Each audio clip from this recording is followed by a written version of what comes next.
কি বলছো বাবা? যাকে দেখতেই পারি না তাকে নিয়ে কিভাবে সারা জীবন সংসার করব? বাবা, আমি তাকে বিয়ে করতে পারবো না। তুমি অন্য কোনো ছেলে দেখে তারপর বলিও। শুভ তোকে অনেক ভালোবাসে, তোকে অনেক সুখে রাখবে। কি বললে? ওই ছোট লোকটা আমাকে ভালোবাসে? মা, তোকে সে অনেক আগে থেকেই ভালোবাসে। আচ্ছা বাবা, মামুন কেন আমাকে বিয়ে করবে না? সেটা কি কিছু বলছে? না। নিশ্চয়ই এই ছোট লোকটা মামুনকে ভুলভাল কিছু বুঝিয়েছে, তার জন্য সে আমাকে বিয়ে করতে চাইছে না। যাক, ভালোই হয়েছে। কিন্তু মাঝে আব্বু কেন এই ছোট লোকটাকে টানছে? যদি তার সাথে আব্বু আমাকে বিয়ে দেয় তাহলে তাকে বুঝাবো তুই কোথায় হাত দিছিস, সেটি তুই হারে হারে টের পাবি। তোকে বুঝাবো এই আদিলা কি জিনিস। তুই আমাকে ভালোবাসার সাহসী বা কই পাস সেটি আমি দেখব। কি হলো মা? আদিলার বাবার কথা শুনে তার ধ্যান ভাঙে। বাবা, আমি তাকে বিয়ে করতে রাজি আছি, তবে আমার একটা শর্ত আছে। তুমি যে সত্য দিবা আমি রাজি আছি, তবুও তুমি আমার সম্মানটুকু রাখো। বলো তোমার কি সত্য? আমি তাকে বিয়ে করলে এখানে থাকবো না, তার সাথে বাসর এখানে করব না। আমি আমার ফ্ল্যাটে চলে যাব, সেখানে আমরা একসাথে দুজন থাকবো। যদি তুমি এতে রাজি থাকো তাহলে তুমি বিয়ের ব্যবস্থা করো। আদিলার মনের শয়তানি চিন্তা আমজাদ খান কিছুই বুঝতে পারে না। যদি সে বুঝতে পারত তাহলে কখনোই সে তার শর্তে রাজি হতো না। আচ্ছা, তুমি যা ভালো মনে করো তাই করো, আমি নিচে চলে গেলাম। তারপর সে নিচে এসে শুভকে নিয়ে একটা জায়গায় চলে আসে। শুভ, অনেক কষ্ট করে আদিলাকে রাজি করিয়েছি তোমার সাথে বিয়ে দেওয়ার জন্য। আর এতগুলি নাটক করার কারণ হলো তোমার সাথে আদিলাকে বিয়ে দেওয়া। মানে আপনার কথা কিছুই বুঝলাম না। আমি বুঝিয়ে বলেছি, কোনো বাবা চায় না যে তার মেয়ের সংসার ভেঙে যায়। ঠিক তেমনই আমিও চাইনি যে আমার মেয়ের সংসার ভেঙে যাক। আমি জানি আমার মেয়ে অনেক অহংকারী এবং রাগী। সে কারোর সাথে মিলিয়ে নিয়ে সংসার করতে পারবে না।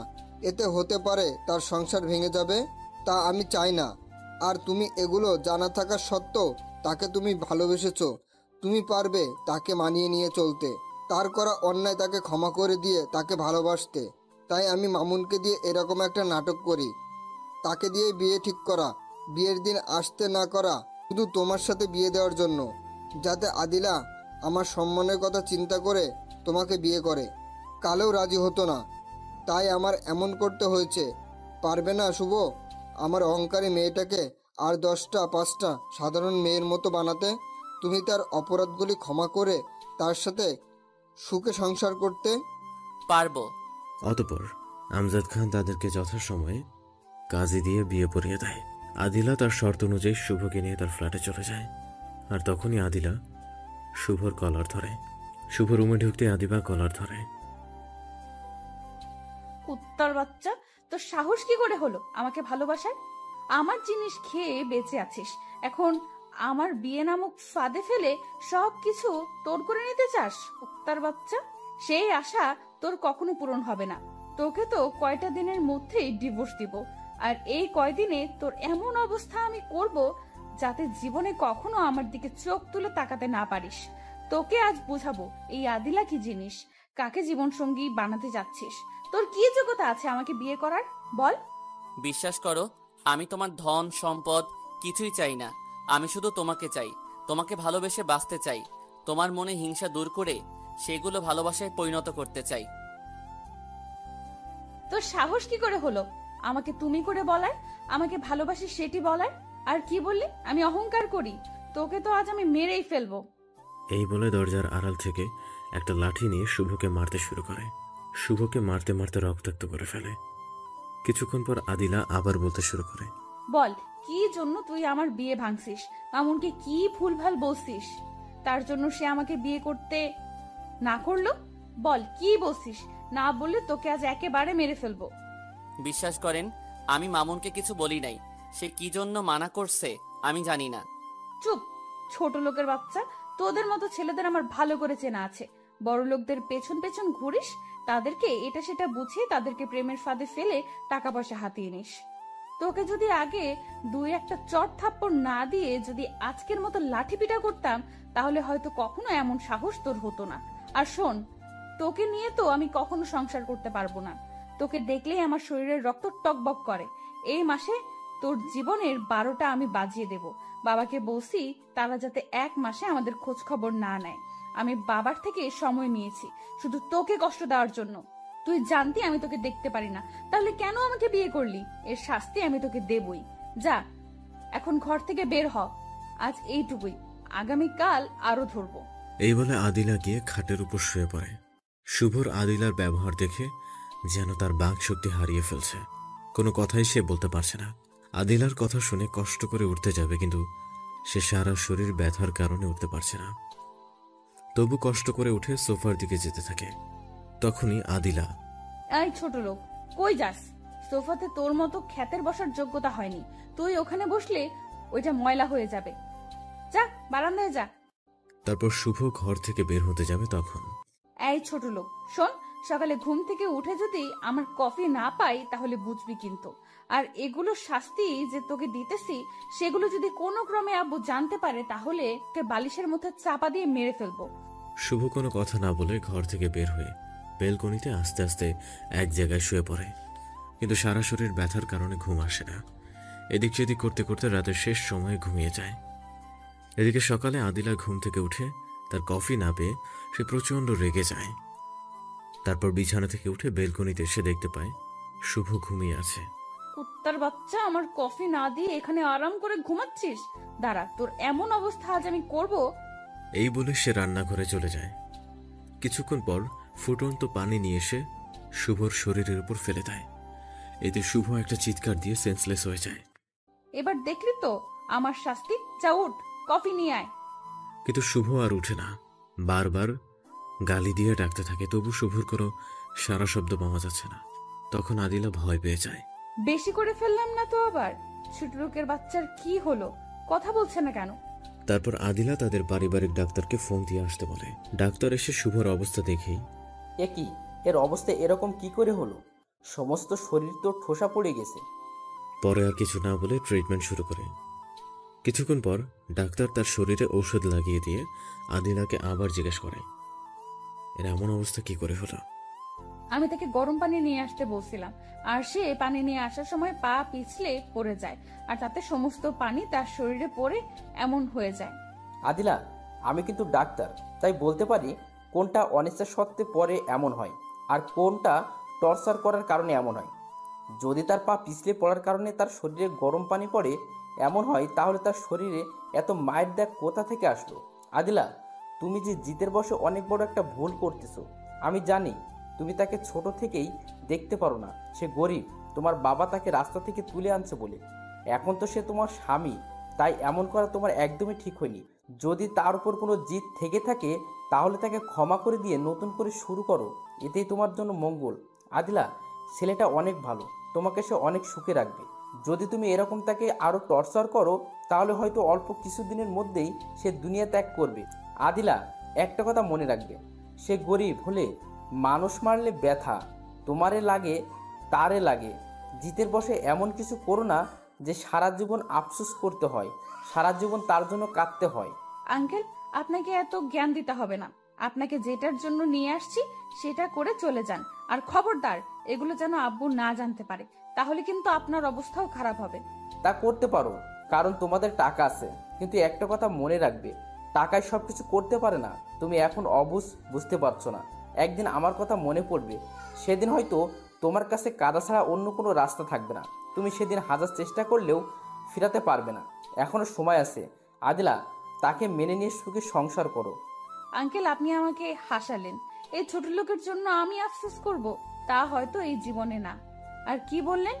তাকে মেনে নিয়ে সুখে সংসার করব? তাকে আমি দেখতেই পারি না, তার সাথে আবার সংসার? তাকে তো আমি স্বামী হিসেবে মানিই না।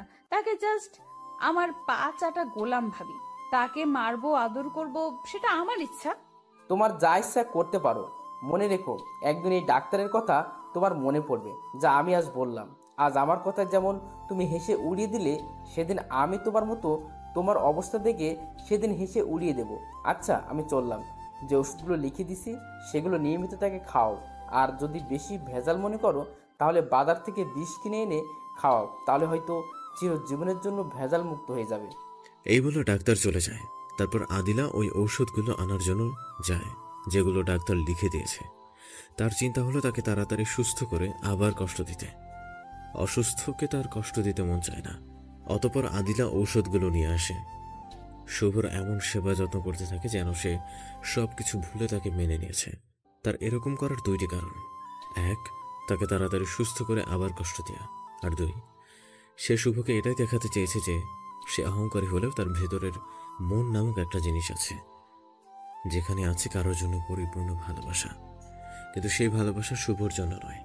এভাবে প্রায় 1 মাস কেটে যায়। এর মধ্যে শুভ মোটামুটি সুস্থ হয়ে যায়। হঠাৎ একদিন আদিলার মোবাইল আসে। বল মায়া, কেমন আছিস? ভালো আছি। তুই? আমিও ভালো আছি।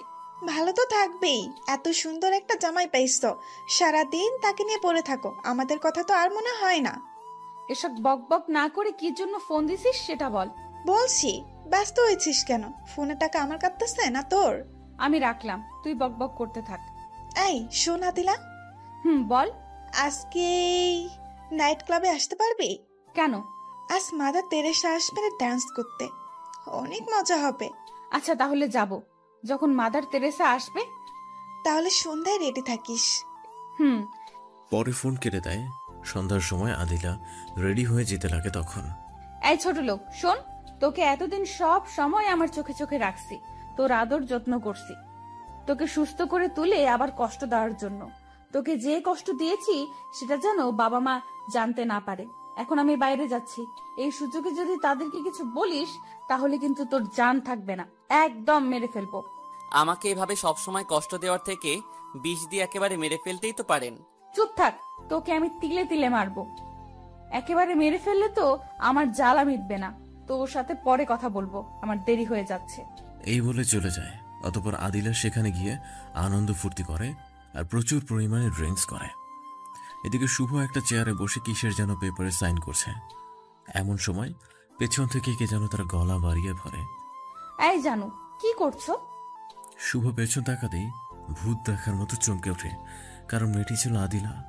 শুভ তার দিকে তাকিয়ে থেকে ভাবছে, ভূতের মুখে রাম নাম। যে তাকে 1 সেকেন্ডের জন্য সহ্য করতে পারে না, সে আজ তাকে জান বলে গলা ধরছে। এই জানু, এভাবে তাকিয়ে কি দেখো? তুমি কি আমাকে কখনো দেখোনি? আচ্ছা দাঁড়াও। এই বলে আদিলা শুভর কোলে এসে বসে। এই বলে শুভর ঠোঁটের কাছাকাছি আদিলার ঠোঁট নিয়ে যায়। এখন আমাকে তুমি মন ভরে দেখো, আর আমাকে তুমি আদর করো। আজ না তোমার আদর পেতে মনটা ব্যাকুল হয়ে আছে। প্লিজ জানু, তুমি আমাকে একটু আদর করো। তুমি অনেক খারাপ, আমাকে একটু আদর করো না। এই আপনার মাথা ঠিক আছে? মনে তো হচ্ছে আপনি নেশা করে আসছেন। আপনার নেশা ধরেছে, তাই এমন আবোল তাবোল কথা বলছেন। আমার সত্যিই নেশা পেয়েছে তোমার আদর পাওয়ার জন্য। প্লিজ শুভ, আদর করো আমাকে। দেখেন, আপনার মাথা ঠিক নাই। এখান থেকে যান, বিছানায় গিয়ে শুয়ে পড়েন। তুমি আমাকে আদর করো, তুমি না আমার স্বামী? আজ তোমাকে নিয়েই শোবো। এই বলে শুভর ঠোঁটের কাছাকাছি আদিলার ঠোঁট নিয়ে যায়। তারপর শক্ত করে তাকে জড়িয়ে ধরে। শুভর কাছে এটা ভালো লাগলেও তার মন চাচ্ছে না। শুভ ভালো করেই জানে এখন আদিলা হুঁশের মধ্যে নেই। আদিলার হুঁশ ফিরলে এর পরিণাম ভালো হবে না। তাই শুভ তাকে কোলে নিয়ে বিছানায় দিয়ে আসতে যাবে। তখনই আদিলা আরো শক্ত করে শুভর গলা জড়িয়ে ধরে। শুভ ছাড়ানোর চেষ্টা করেও আদিলার কাছে পেরে ওঠে না। তাই বাধ্য হয়ে শুভ তার সাথেই শুয়ে পড়ে। যদিও সে বুঝতে পারে সকালে আদিলা তাকে কিছু একটা করে। পরে তাদের মাঝে কি হয়েছে আমি জানি না। পরের দিন সকালে যখন আদিলার ঘুম ভাঙে, তখন দেখতে পায় সে শুভকে জড়িয়ে ধরে শুয়ে আছে এবং তাদের উভয়ের মাঝে কোনো বিন্দু পরিমাণ এবং কাপড় এলোমেলো। তা দেখে আদিলা জোরে চিৎকার করে ওঠে। এতে শুভর ঘুম ভেঙে যায়। শুভ নিজেও ভাবতে পারে না এগুলো কিভাবে হলো। তাই তাড়াতাড়ি করে কাপড় পরে নিয়ে, সরি, আমি জেনে বুঝে কিছু করি নাই। তার বাচ্চা, আমাকে নষ্ট করে বলছিস সরি? তোকে তো আমি আজ মেরেই ফেলবো। কোন সাহসে তুই আমার সাথে এমন করলি বল? এই বলে আদিলা উঠে গিয়ে লাঠি নিয়ে এসে শুভকে অনবরত মারতে থাকে। শুভ চিৎকার করে বলতে থাকে, আমি জেনে বুঝে কিছু করি নাই, আমাকে মাফ করে দেন। কে শোনে কার কথা? আদিলা যেন আজ পাগল হয়ে গেছে। শুভর কোনো চিৎকার তার কানে যাচ্ছে না, অনবরত মারতে থাকে। একসময় আদিলা শুভর মাথায় আঘাত করে, এতে শুভ একটা জোরে চিৎকার করে সেন্সলেস হয়ে যায়। ঠিক সেই সময় আদিলার বাবা মা তার রুমে যায়। তখন আদিলার বাবা শুভর অবস্থা দেখে মাথায় হাত দিয়ে বসে পড়ে। এই ছিল তোর মনে শয়তানি বুদ্ধি? আমি যদি আগে কখনো জানতাম তুই তার সাথে এমন করবি, তাকে কষ্ট দেওয়ার জন্য আমাদের থেকে পৃথক থাকবি? তাহলে কখনো তোর মতো বজ্জাত মেয়ের কাছে শুভকে পাঠাতাম না। জানি না এতদিন তুই তার সাথে কেমন আচরণ করেছিস। আজ যদি সকালে এখানে না আসতাম তাহলে হয়তো তোর পরিচয়টা জানতে পারতাম না। তোকে আজ আমার মেয়ে ভাবতেও ঘৃণা হচ্ছে। C Adila, C. আর শুধু তোমার জন্য মেয়েটা এত জঘন্য হয়েছে। আরও আদর দিয়ে মাথায় তুলে নাচো। ছেলেটা তোর কি ক্ষতি করেছে যার জন্য তার এই অবস্থা করেছিস? একদিন বুঝে আসবে তোর কাকে কষ্ট দিচ্ছিস, তুই কাকে হারিয়েছিস। তুই সেদিন চিৎকার করে কান্না করে চোখের জল শুকিয়ে ফেলবি, তবুও তুই ফিরে পাবি না। তুমি এই ছোট লোকটার জন্য আমাকে গালি দিচ্ছ? তোকে আমি কখনো গায়ে হাত তুলি নাই, আজ তুললাম। এখনো সময় আছে, তুই ভালো হয়ে যা। এই বলে আদিলার বাবা শুভকে নিয়ে হাসপাতালে চলে আসে। তুমি এতটা খারাপ হয়ে গেছো? আমার জানা ছিল না। কি অপরাধ করেছিল সে তোমার সাথে, যার জন্য তার অবস্থা এমন করেছো? সে আমার সাথে কেন ফিজিক্যাল রিলেশন করলো? দেখ মা, সে তোমার স্বামী, আর তোমার উপর তার এটা হক। শুভ যতই গরিব হোক না কেন, বা কালো ল্যাংড়া লুলা হোক, সে তোমার স্বামী। একটা কথা মনে রেখো, একটা মেয়ের জন্য তার স্বামীর সব। তুমি অনেক বড় অন্যায় করে ফেলছো মা। শেষমেশ তুমিও বললে আমি খারাপ? তুমি বলো, যাকে দেখতে পারি না, যাকে স্বামী হিসেবে মানি না, সে আমার সতীত্ব নষ্ট করছে, তাকে কি করে মেনে নেই বলো? তুমি কখনো ভালো হবে না। তোমার যা মন চায় তুমি করো। কোনোদিন শুভর জন্য আমাদের কাছে কিচ্ছু বলো না। এই বলে আদিলার মাও চলে যায়, আর আদিলা মনে মনে বলতে থাকে, কুত্তার বাচ্চা, তুই ভালো হয়ে আসি আগে, তোরে আমি দেখে নিব। আজ তোর জন্য বাবা আমার গায়ে হাত তুললো, মা আমাকে ভুল বুঝলো। এদিকে আদিলার বাবা শুভকে নিয়ে হাসপাতালে আসে। ডাক্তাররা তাকে ইমার্জেন্সিতে নিয়ে চিকিৎসা করতে থাকে। দীর্ঘ সময় পরে ডাক্তার বের হয়ে আসলে। ডাক্তার, রোগীর কেমন অবস্থা? অবস্থা বড় নাজুক, মাথার আঘাতটা বেশ জোরে লেগেছে। বলা যাচ্ছে না তার জ্ঞান ফিরবে কিনা, হতে পারে সে কোমায় চলে যাবে। দীর্ঘ 15 দিন পর যখন শুভর জ্ঞান ফিরে, তখন তার পাশে আদিলার বাবা আর মাকে দেখতে পায়। বাবা, তোর জ্ঞান ফিরেছে? এখন কেমন লাগছে? ভালো। বাবা, আমাকে তুই মাফ করে দিস। আজ আমার জন্যই তোর এই অবস্থা। আমি বুঝতে পারি নাই আমার মেয়েটা এত খারাপ, এত জঘন্য। আমি তাকে তোর হাতে তুলে দিয়ে অনেক ভুল করেছি। সে তোর মতো ছেলে তার লাইফ পার্টনার হিসেবে পাওয়ার যোগ্য না।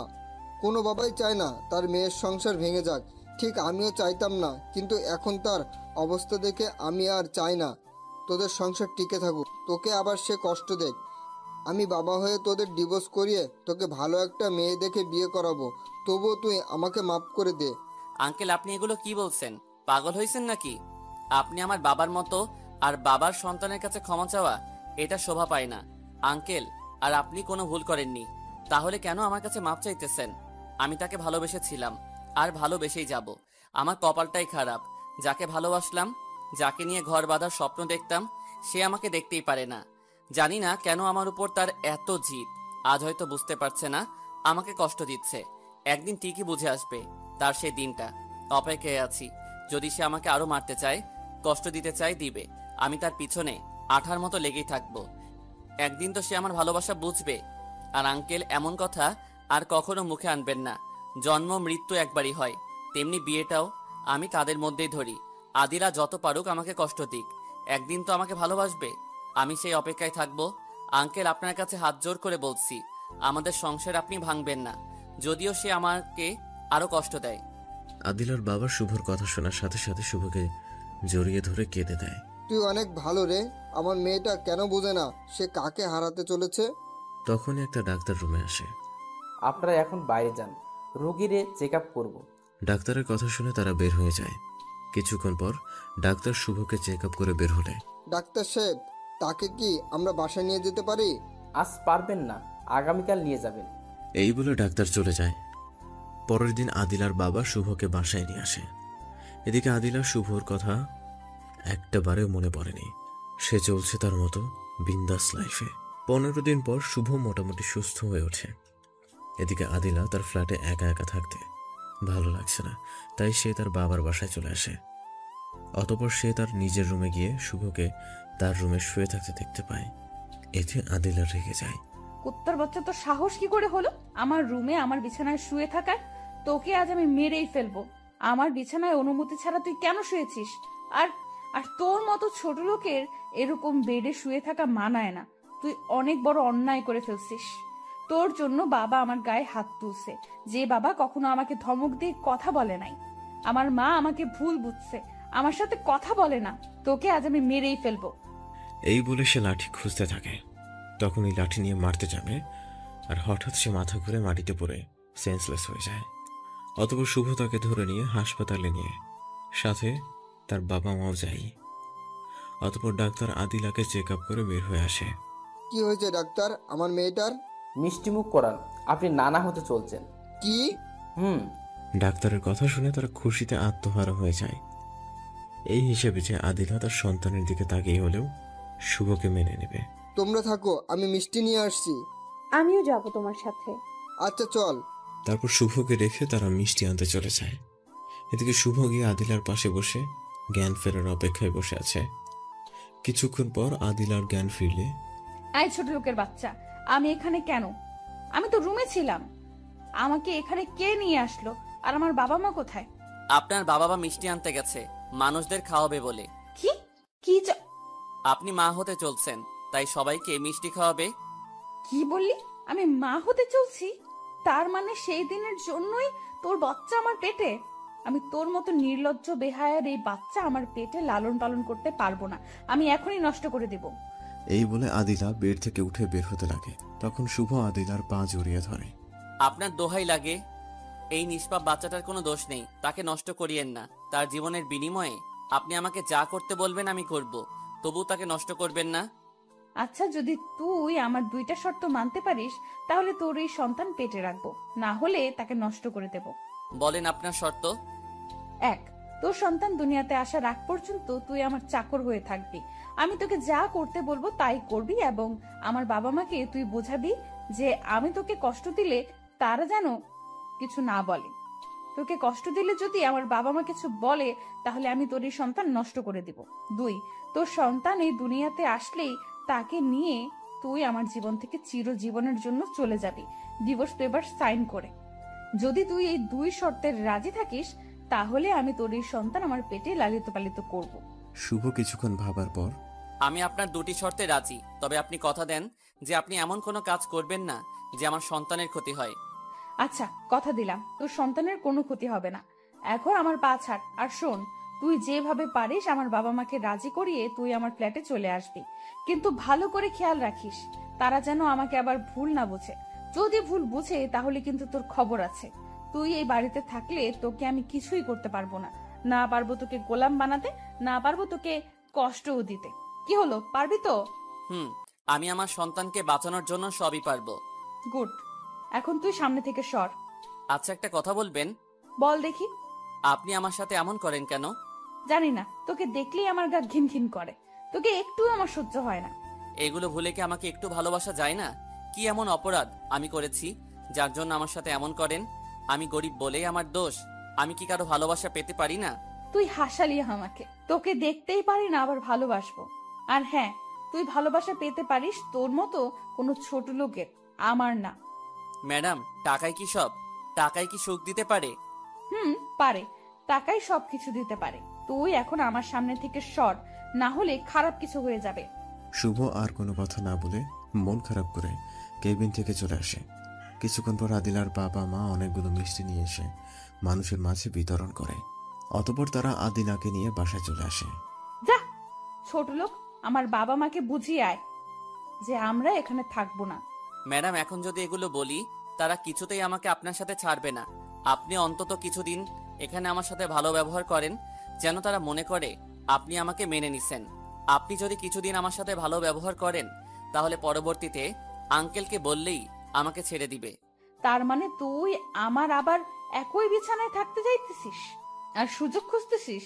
যা, তোর বলতেও হবে না, আমি তোর এই বাচ্চাও রাখবো না। বিশ্বাস করেন, আমি এমন কিছুই করতে চাচ্ছি না। শুধু আপনি একটু কয়েকদিন তাদের সামনে আমার সাথে ভালো ব্যবহার করবেন, আর রাতে কখনো আপনার কাছে আসবো না। আমি দরজার কাছে বিছানা ফেলে শুয়ে থাকবো। এর বিনিময়ে আপনি আমাকে যা শাস্তি দেওয়ার দিবেন আমি মাথা পেতে নিব। আচ্ছা, তাহলে আমি তোর শাস্তি দ্বিগুণ দিব। 7 দিন পর। এই 7 দিনে আদিলা শুভর কথা মতোই তার সাথে ভালো ব্যবহার করছে। এতে আদিলার বাবা এবং মা অনেক খুশি। কারণ তারা দেখতে পাচ্ছে তাদের মেয়ে এখন শুভকে মেনে নিয়েছে, তার সাথে অনেক ভালোভাবে সংসারও করছে। একদিন শুভ এবং আদিলা তার বাবা মার রুমে যায়। কিছু বলবা তোমরা? তোমার জামাই এখানে থাকতে চাইতেছে না, সে নাকি আমার ফ্ল্যাটে থাকবে। কতবার বুঝালাম, বুঝতেছে না। তুমি যখন তাকে মেনে নিয়েছো, এখন আমার তাকে তোমার হাতে ছেড়ে দিতে সমস্যা নাই। আর শুভ যখন চাইতেছে নিয়ে যাও, তাহলে আর একটা কথা খেয়াল রেখো, তুমি কিন্তু এখন মা হতে চলেছো, তাই একটু নিজের যত্ন নিও। আর আমরা তোমাদের প্রায় দেখে আসব। আর শুভ, তুমি আমার মেয়েটাকে দেখে রেখো, সে এতদিন তোমাকে কষ্ট দিচ্ছে, সেগুলো ভুলে তাকে আপন করে নিও। কাকে দেখে রাখবো যে সবসময় আমাকে অপমান আর মায়ের উপর রাখে? কাকে আপন করে নিব যে আমাকে দেখতেই পারে না? কি হলো, কি ভাবছো শুভ? কিছু না আঙ্কেল। তো যাও তাহলে। তারপর তারা সেখান থেকে চলে আসে আদিলার ফ্ল্যাটে। যা ছোট লোক, তোর সাথে এতদিন অভিনয় করতে করতে বোর হয়ে যাচ্ছিলাম, এখন একটু বিন্দাস ঘুরতে পারবো। আয় শোন, আজ থেকে তোকে আর মারবো না, কারণ তোর পুঁটি মাছের জীবন একটু মারলেই হসপিটালে নিতে হয়। তোকে এখন থেকে জ্বালিয়ে মারবো, তোর জীবন আমি নরকে পরিণত করব।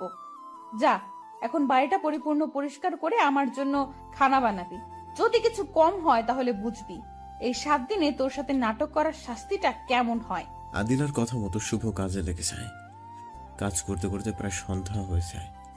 তখন ঘরের কাজ ফেলে রেখে রান্না করার কাজ শুরু করতে যায়। কিন্তু কি দিয়ে কি করবে? ভাত আর ডিম ভাজি ছাড়া কিছুই করতে সে জানে না, কারণ কোনোদিনও সে রান্না করেনি। তারপর এগুলো রাতে আদিলার সামনে দেয়। আদিলা সেগুলো দেখেই রেখে যায়। আয় কুত্তার বাচ্চা, তুই জানোস না আমি এগুলো খাই না?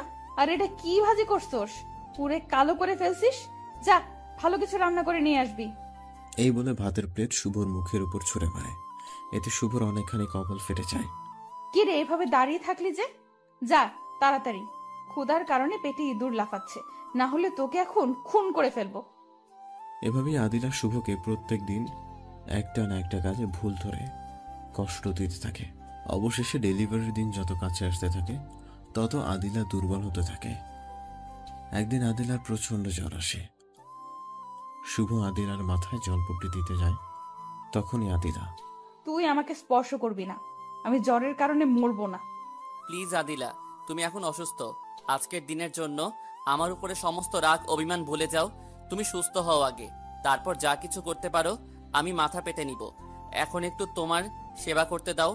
আর তুমি কথা দিয়েছিলে তুমি এমন কোনো কাজ করবে না যাতে তোমার পেটে আমার সন্তানের ক্ষতি হয়। এখন যদি তুমি এভাবে থাকো তাহলে আমার সন্তানের ক্ষতি হবে, এটা কিন্তু কথা ছিল না। তখন শুভ আদিলার মাথায় জলপট্টি দিতে থাকে। এভাবে 2 দিন কেটে যায়। একদিন রাতে জ্বরটা একটু হালকা হলে, তুমি এভাবেই শুয়ে থাকো, আমি তোমার জন্য কিছু নরম খাবার রান্না করে আনছি। বাই দ্য ওয়ে, একটা কথা বলতে ভুলে গেছি। এতদিনে শুভ অনেক খাবার রান্না করা শিখে গেছে। কিছুক্ষণ পর শুভ আদিলার জন্য খাবার নিয়ে আসে। আদিলাকে নিজ হাতে খাইয়ে দেয়, কিন্তু শুভ তাকে এক সাইড থেকে দেওয়ার কারণে আদিলা ভালো করে খেতেও পারে না। তাই শুভ আদিলার মাথার নিচ পায়ের উপর নিয়ে তাকে খাওয়াইয়ে দিতে থাকে। খাওয়া শেষ হলে শুভ তাকে জ্বরের ঔষধ খাইয়ে দেয়। আদিলা ঔষধ খেয়ে আস্তে আস্তে ঘুমিয়ে যায়। এদিকে শুভ আদিলার মুখের দিকে তাকিয়ে ভাবতে থাকে, কি সুন্দর এই মায়াবী চেহারা, দেখতে একদম নিষ্পাপ মনে হচ্ছে। কেন যে সে এমন করে? আমাকে একটু ভালোবাসলে কি এমন ক্ষতি হতো? শুধু মনের ভিতরে অহংকার নিয়েই বড় হয়েছে। এসব ভাবতে ভাবতে শুভ ঘুমিয়ে যায়।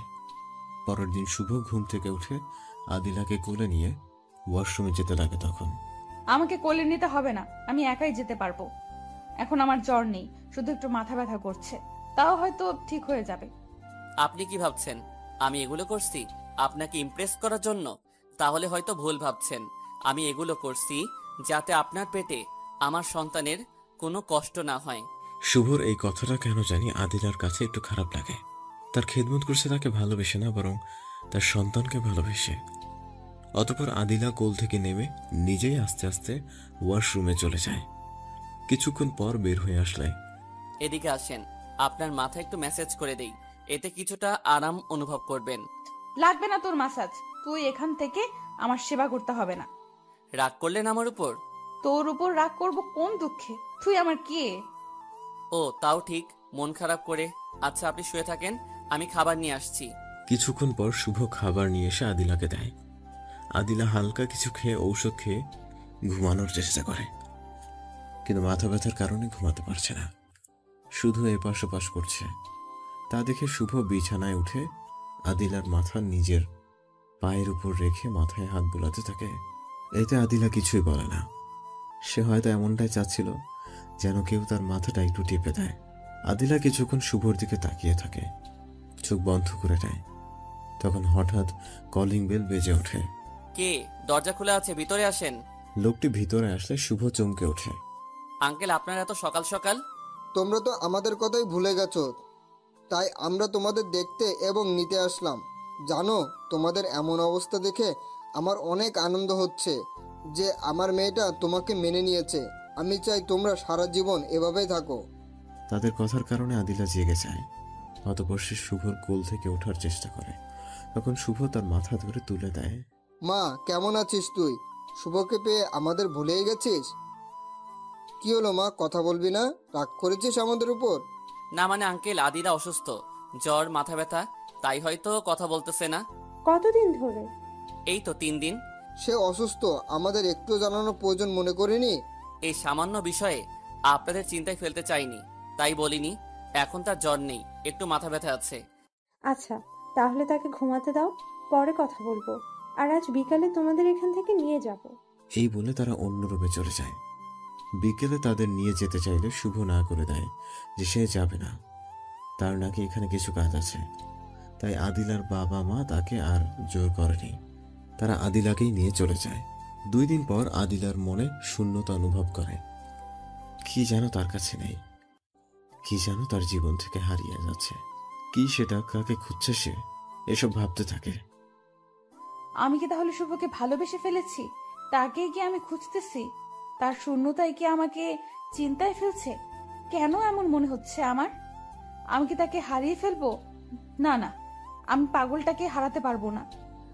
এসব চিন্তা করতে করতে আদিলা ঘুমিয়ে যায়। যখন আদিলার ঘুম ভাঙে তখন জানালা দিয়ে শুভকে নিচে দেখতে পায়। আদিলা তা দেখে রাজ্য জয় করার মতো মুখে হাসি ফুটে ওঠে তার। আদিলা আগ বাড়িয়ে শুভর সাথে কথা বলতে যেতে লাগে, কিন্তু কিছু পথ যাওয়ার পর সে আবার ফিরে আসে। সে এইভাবে তার ভালোবাসা প্রকাশ করতে চায় না, সে তার ভালোবাসাটা শুভকে সারপ্রাইজ হিসেবে দিতে চায়। শুভ, আর কিছুদিন তুমি আমার কষ্ট সহ্য করো, তারপর আর কখনো তোমাকে কষ্ট দিব না। সারা জীবন তোমাকে ভালোবেসে যাব, সব সময় তোমার সাথে ভালোবাসার খুনসুটিময় দুষ্টামি করব। এইভাবে দেখতে দেখতে হঠাৎ একদিন আদিলার প্রসব ব্যথা শুরু হয়। শুভ, তাড়াতাড়ি অ্যাম্বুলেন্স ডাকো, আদিলাকে হসপিটালে নিতে হবে। শুভ বারবার ফোন দেয়, কিন্তু বারবারই বিজি বলে কি করবে ভেবে পাচ্ছে না, কারণ বিপদের সময় কারো মাথায় কাজ করে না। তেমনি শুভর ক্ষেত্রেও তাই। হঠাৎ মনে হয় তাদের নিজেরই তো গাড়ি আছে। শুভ দৌড়ে গিয়ে গাড়ি বের করে আদিলাকে নিতে আসে। তখনই তার কানে বাচ্চার কান্নার আওয়াজ আসে। শুভ সাথে সাথে অজু করে 2 রাকাত নামাজ পড়ে আল্লাহর কাছে শুকরিয়া আদায় করে। অতঃপর শুভ আদিলার রুমে যায় তার সন্তানকে দেখতে। বাবা শুভ, এই যে নাও তোমার ছেলে। শুভ তার ছেলেকে দেখা মাত্রই অনেক খুশি হয়, কারণ ছেলেটি হুবহু তার মতোই হয়েছে। অতঃপর শুভ কিছুক্ষণ কোলে নিয়ে থাকার পর শেষবারের মতো আদিলার কাছে যায়। রাতে আদিলা তার ছেলেকে বুকে নিয়ে মনে মনে বলছে, শুভ, তোমাকে আর কষ্ট দিব না। আমি আগামীকাল বড় একটা অনুষ্ঠান করে আমার ভালোবাসা প্রকাশ করব। তোমার কাছে ক্ষমা চেয়ে তোমাকে সারা জীবনের জন্য আপন করে নেব। আমার মায়ায় তোমাকে সারা জীবনের জন্য বেঁধে রাখবো। এসব ভাবতে ভাবতে আদিলা ঘুমিয়ে যায়। সকালে আদিলার ঘুম ভাঙলে পাশে তার ছেলেকে না দেখতে পেয়ে চিৎকার চেঁচামেচি শুরু করে দেয়। আদিলার চিৎকারের কারণে তার বাবা মা তার রুমে যায়। কি হয়েছে মা, এভাবে চিৎকার করছিস কেন? আমার ছেলে কোথায়? তাকে দেখতে পাচ্ছি না কেন? দেখ, হয়তো শুভর কাছে তুই থাক, আমরা দেখছি বাড়ি খুঁজে শুভ কোথায় আছে। এদিকে শুভ তাদের বাড়ি থেকে বের হয়ে তার গন্তব্যের দিকে চলতে থাকে, যেখানে যাওয়ার জন্য সেদিনই করেছিল, যেদিন আদিলার বাবা আদিলাকে নিয়ে তাদের বাড়িতে আসে। কিছুক্ষণ পর তারা নিরাশ হয়ে ফিরে আসে। পাইনি তো তাকে কোথাও, হয়তো গেছে, ফোন দিয়ে দেখ দেখি। মা, শুভর নাম্বার তো আমার কাছে নেই। কি, তার নাম্বার তোর কাছে নেই মানে? এতদিন তাহলে তুই তাকে মেনে নিস নাই? আমাদের দেখানোর জন্য মেনে নেওয়ার অভিনয় করতি? বাহ, আদিলা, তোর অভিনয়ের প্রশংসা করতে হয়। তোকে আমার মেয়ে ভাবতেও ঘৃণা হচ্ছে আজ। তুই এতটা খারাপ হয়ে গেছিস? ভাবছিলাম শুভর মায়ায় পড়ে তুই তার মতোই সাধারণ একটা মেয়ে হয়ে গেছিস, কিন্তু আমার ধারণা ভুল। এখন তুই খুঁজে দেখ সে কই গেছে। আমাদের আর বলবি না শুভর কথা। এই বলে আদিলার মা বাবা চলে যেতে লাগে। তখন আদিলা গিয়ে দৌড়ে তার মায়ের পা ধরে। হ্যাঁ, আমি ভুল করেছি, আমাকে মাফ করে দাও। তাকে আমি আগে দেখতে পেতাম না, কিন্তু এখন না দেখে থাকতে পারি না। আমি সত্যি শুভকে অনেক ভালোবেসে ফেলেছি, তাকে ছাড়া আমি বাঁচবো না।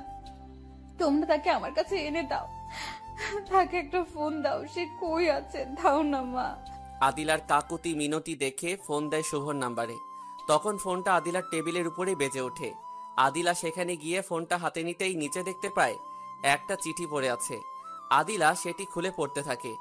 আগে আপনার কাছে ক্ষমা চাই, এতদিন আপনাকে অনেক কষ্ট দিছি। আপনার এই চাকরটাকে অন্তর থেকে ক্ষমা করে দিবেন। আমি আপনার মনে আমার জন্য একটু ভালোবাসা তৈরি করার জন্য অনেক চেষ্টা করেছি, বিনিময়ে শুধু আপনার থেকে মাইর, গালি আর অবহেলায় পেয়েছি, তাছাড়া অন্য কিছু পাইনি। আমি কি আপনার কাছে বেশি কিছু চেয়েছিলাম? চাইছিলাম শুধু একটু ভালোবাসা। ভাবছিলাম আমাদের ভালোবাসার ছোট্ট একটা ফসল হবে, তাকে নিয়ে আমরা সারাদিন খুনসুটিময় ঝগড়া করব। তাতে রাগ অভিমান হলে রাতে দুজনের দোষগুণ বলে রাগ ভেঙে আবার বুকে টেনে নিব। কিন্তু আমার আশাগুলি আশাই রয়ে গেল, বিনিময়ে পেলাম শুধু অবহেলা আর অবহেলা। সেদিন যখন ডাক্তার বলল আপনি মা হতে চলছেন, সেদিন আমি কতটা খুশি হয়েছিলাম তা আপনাকে বলে বোঝাতে পারবো না। ভেবেছিলাম আপনি সন্তানের মুখের দিকে তাকিয়ে আমাকে মেনে নেবেন, কিন্তু আমার ধারণা ভুল প্রমাণিত করে সন্তান নষ্ট করার হুমকি দিলেন। পরে যখন আপনি চাকর আর চলে যাওয়ার শর্ত দিয়েছিলেন, সেটিও আমি মেনে নিয়েছিলাম, কারণ ভেবেছিলাম চাকর হলে আমি সব সময় আপনার কাছে থাকতে পারবো, আপনার মনে আমার জন্য ভালোবাসা সৃষ্টি করতে পারবো। কিন্তু আমি হাজার চেষ্টা করেও ব্যর্থ।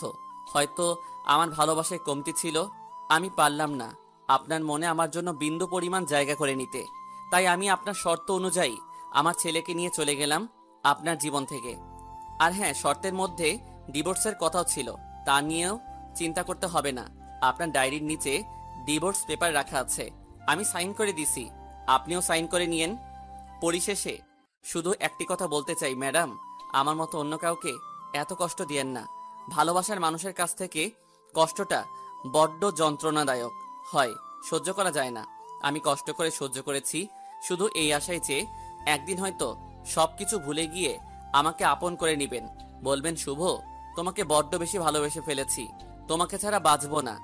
আমার এই আশাটাও পূরণ হয়নি, তার বিনিময়ে পেলাম শুধু আপনার অবহেলা, যা দিন দিন আমাকে কুড়ে কুড়ে খেত, আমার জীবনটা তিলে তিলে শেষ করে দিত। আপনি তা হয়তো বুঝবেন না, কারণ আপনি কখনো কাউকে ভালোই বাসেন নাই, কারো থেকে অবহেলাও পান নাই, শুধু মনে অহংকারটাই নিয়ে চলছেন, মনে কারোর জন্য ভালোবাসাও রাখেন নাই। আজ থেকে এই ছোট লোকটা আর আপনার রাগের কারণ হবে না, আর কখনো তাকে দেখতে হবে না। চলে গেলাম অনেক দূরে, ভেবেছিলাম ছেলেকে রেখে আসবো, কিন্তু পারলাম না। যেখানে বাবার প্রতি এত অবহেলা, না জানি ছেলের প্রতি কেমন হবে। তাই সন্তানের সুখের দিকে তাকিয়ে আমি তাকে নিয়ে আসলাম আমার বেঁচে থাকার উপায় হিসেবে। আপনার কাছে একটাই আশা, আপনি বড়লোক কোনো ছেলে দেখে বিয়ে করে সুখে সংসার করবেন, আমার মতো ছোট লোক যেন না হয়, তাকে যেন আপনার হিংসার আগুনে জ্বলতে না হয়। আমার কথার দ্বারা যদি মনে কষ্ট পেয়ে থাকেন, তাহলে এই ছোট লোকটাকে ক্ষমা করে দিয়েন। ইতি ছোট লোক। আদিলা চিঠি পড়ে চিৎকার করে কান্না করতে থাকে। শুভ, তুমি কোথায় চলে গেলে? ফিরে আসো তুমি, তোমাকে আর কখনো কষ্ট দিব না। আমি আমার ভুল বুঝতে পারছি, আমি যে তোমাকে বড্ড ভালোবেসে ফেলেছি, তোমাকে ছাড়া আমি বেঁচে থাকতে পারবো না। শুভ, তোমাকে না পেলে মরে যাব আমি। তোমাকে না দেখলে আমার এক একটা মিনিট এক একটা দিনের মতো মনে হয়। প্লিজ শুভ, তুমি ফিরে এসো, আমাকে একটা সুযোগ দাও। এতক্ষণে আদিলার থেকে চিঠিটা তার মা নিয়েও পড়ে ফেলেছে। ছি আদিলা, ছি, তুই শেষ পর্যন্ত নিজের স্বামীকে চাকর বানাইছিস। আল্লাহ তোকে কখনো ক্ষমা করবে না। কি অপরাধ করেছিল সে তোকে? তার জীবন থেকে বেশি ভালোবাসাটা না তার সন্তান তোর গর্ভে আসা। যখন এতটা অপরাধ করেছে সে, তাহলে আজ তুই কেন কান্না করছিস? তোর তো আজ খুশি থাকার কথা যে চাকরটা তোর চোখের কাটা হয়েছিল, যাকে দেখতেই পারতি না, সে আপদটা চলে গেছে। এখন ঘরে বসে আনন্দের পার্টি কর, কান্না করিস কেন? তোকে অনেক বুঝিয়েছিলাম, তুই তুই যা করছিস ভুল করছিস। ভালো হয়ে যেতে বলছিলাম।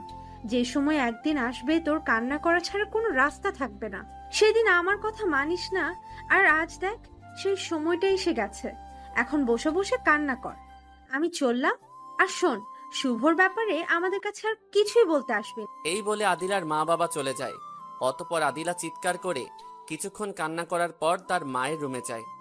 না গো, আমি ভুল করেছি, তা হয়তো তোমরা আমাকে ক্ষমা করতে পারবো না, তাই তো আমাকে ওই কথাগুলো বললে। ভুল তো মানুষই করে, তাই না মা? আর আমিও মানুষ, আমারও তো ভুল হতেই পারে। তুমি আমার মা হয়ে যখন আমাকে একটা সুযোগ দিলে না, আমাকে ক্ষমা করলে না, তাহলে এতদিন যাকে কষ্ট দিছি সে কিভাবে আমাকে সুযোগ দিবে?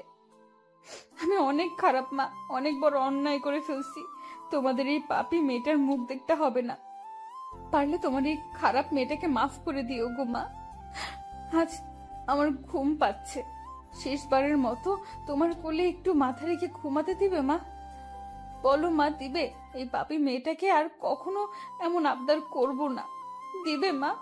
তোমার খারাপ মেয়েটার শেষ ইচ্ছা পূরণ করবে, বলো মা। আদিলার কথাগুলো তার মায়ের কাছে ভালো লাগছে না। তুই এমন কথা বলছিস কেন? বল, কোথায় যাবি তুই?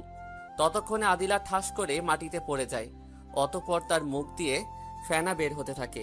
তা দেখে আদিলার মা চিৎকার দিয়ে ওঠে।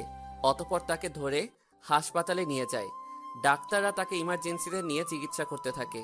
বেশ কিছু সময় পরে ডাক্তার বের হয়ে আসলে, ডাক্তার, আমার মেয়েটার কেমন অবস্থা? এখন সম্পূর্ণ বিপদমুক্ত। আপনারা ঠিক সময় নিয়ে আসছিলেন দেখে রোগীকে বাঁচানো সম্ভব হয়েছে। আর একটু দেরি করলে কি যে হতো বলা যেত না। ডাক্তার, আমরা কি এখন দেখা করতে পারবো? রোগীর জ্ঞান ফিরলে দেখা করতে পারবেন। আর হ্যাঁ, অল্প সময়ের মধ্যেই জ্ঞান ফিরে আসবে। আদিলার জ্ঞান ফিরে আসলেই সে শুভ বলে চিৎকার করতে থাকে। আমার কাছে শুভকে এনে দাও, তাকে ছাড়া আমি বাঁচবো না। কেন তোমরা আমাকে বাঁচালে? আদিলার চিৎকার নার্সেরা থামাতে পারছে না। তখন একটি নার্স আদিলার বাবার কাছে খবর দেয়, আদিলার অবস্থার কথা জানায়। অতপর আদিলার বাবা সেখানে যেতেই, বাবা, তোমরা আমার শুভকে পাইছো কোথায়? ওকে এখানে আসতে বলো। আমার ছেলেটাকে আমার কোলে দাও, বড্ড দেখতে ইচ্ছে করতেছে। কেন এমন পাগলামি করেছে? মেয়ে হয়ে মারে একটা কথা মনে রাখো, যে হারিয়ে যায় তাকে হয়তো খুঁজে পাওয়া যায়, কিন্তু যে চলে যায় তাকে খুঁজে পাওয়াটা এত সহজ নয়, প্রায় অসম্ভব। এমন পাগলামি আর করো না।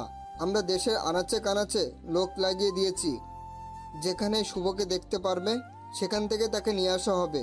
তুই আর কখনো এমন পাগলামি করবি না। তুই ছাড়া আমাদের আর কে আছে বল? তোর সুখের দিকে তাকিয়ে আমরা আর কোনো সন্তান নেইনি। আজ তুই যদি আমাদের ছেড়ে চলে যাস তো আমরা কাকে নিয়ে বাঁচবো? এসব বলে আদিলার মাও কেঁদে দেয়।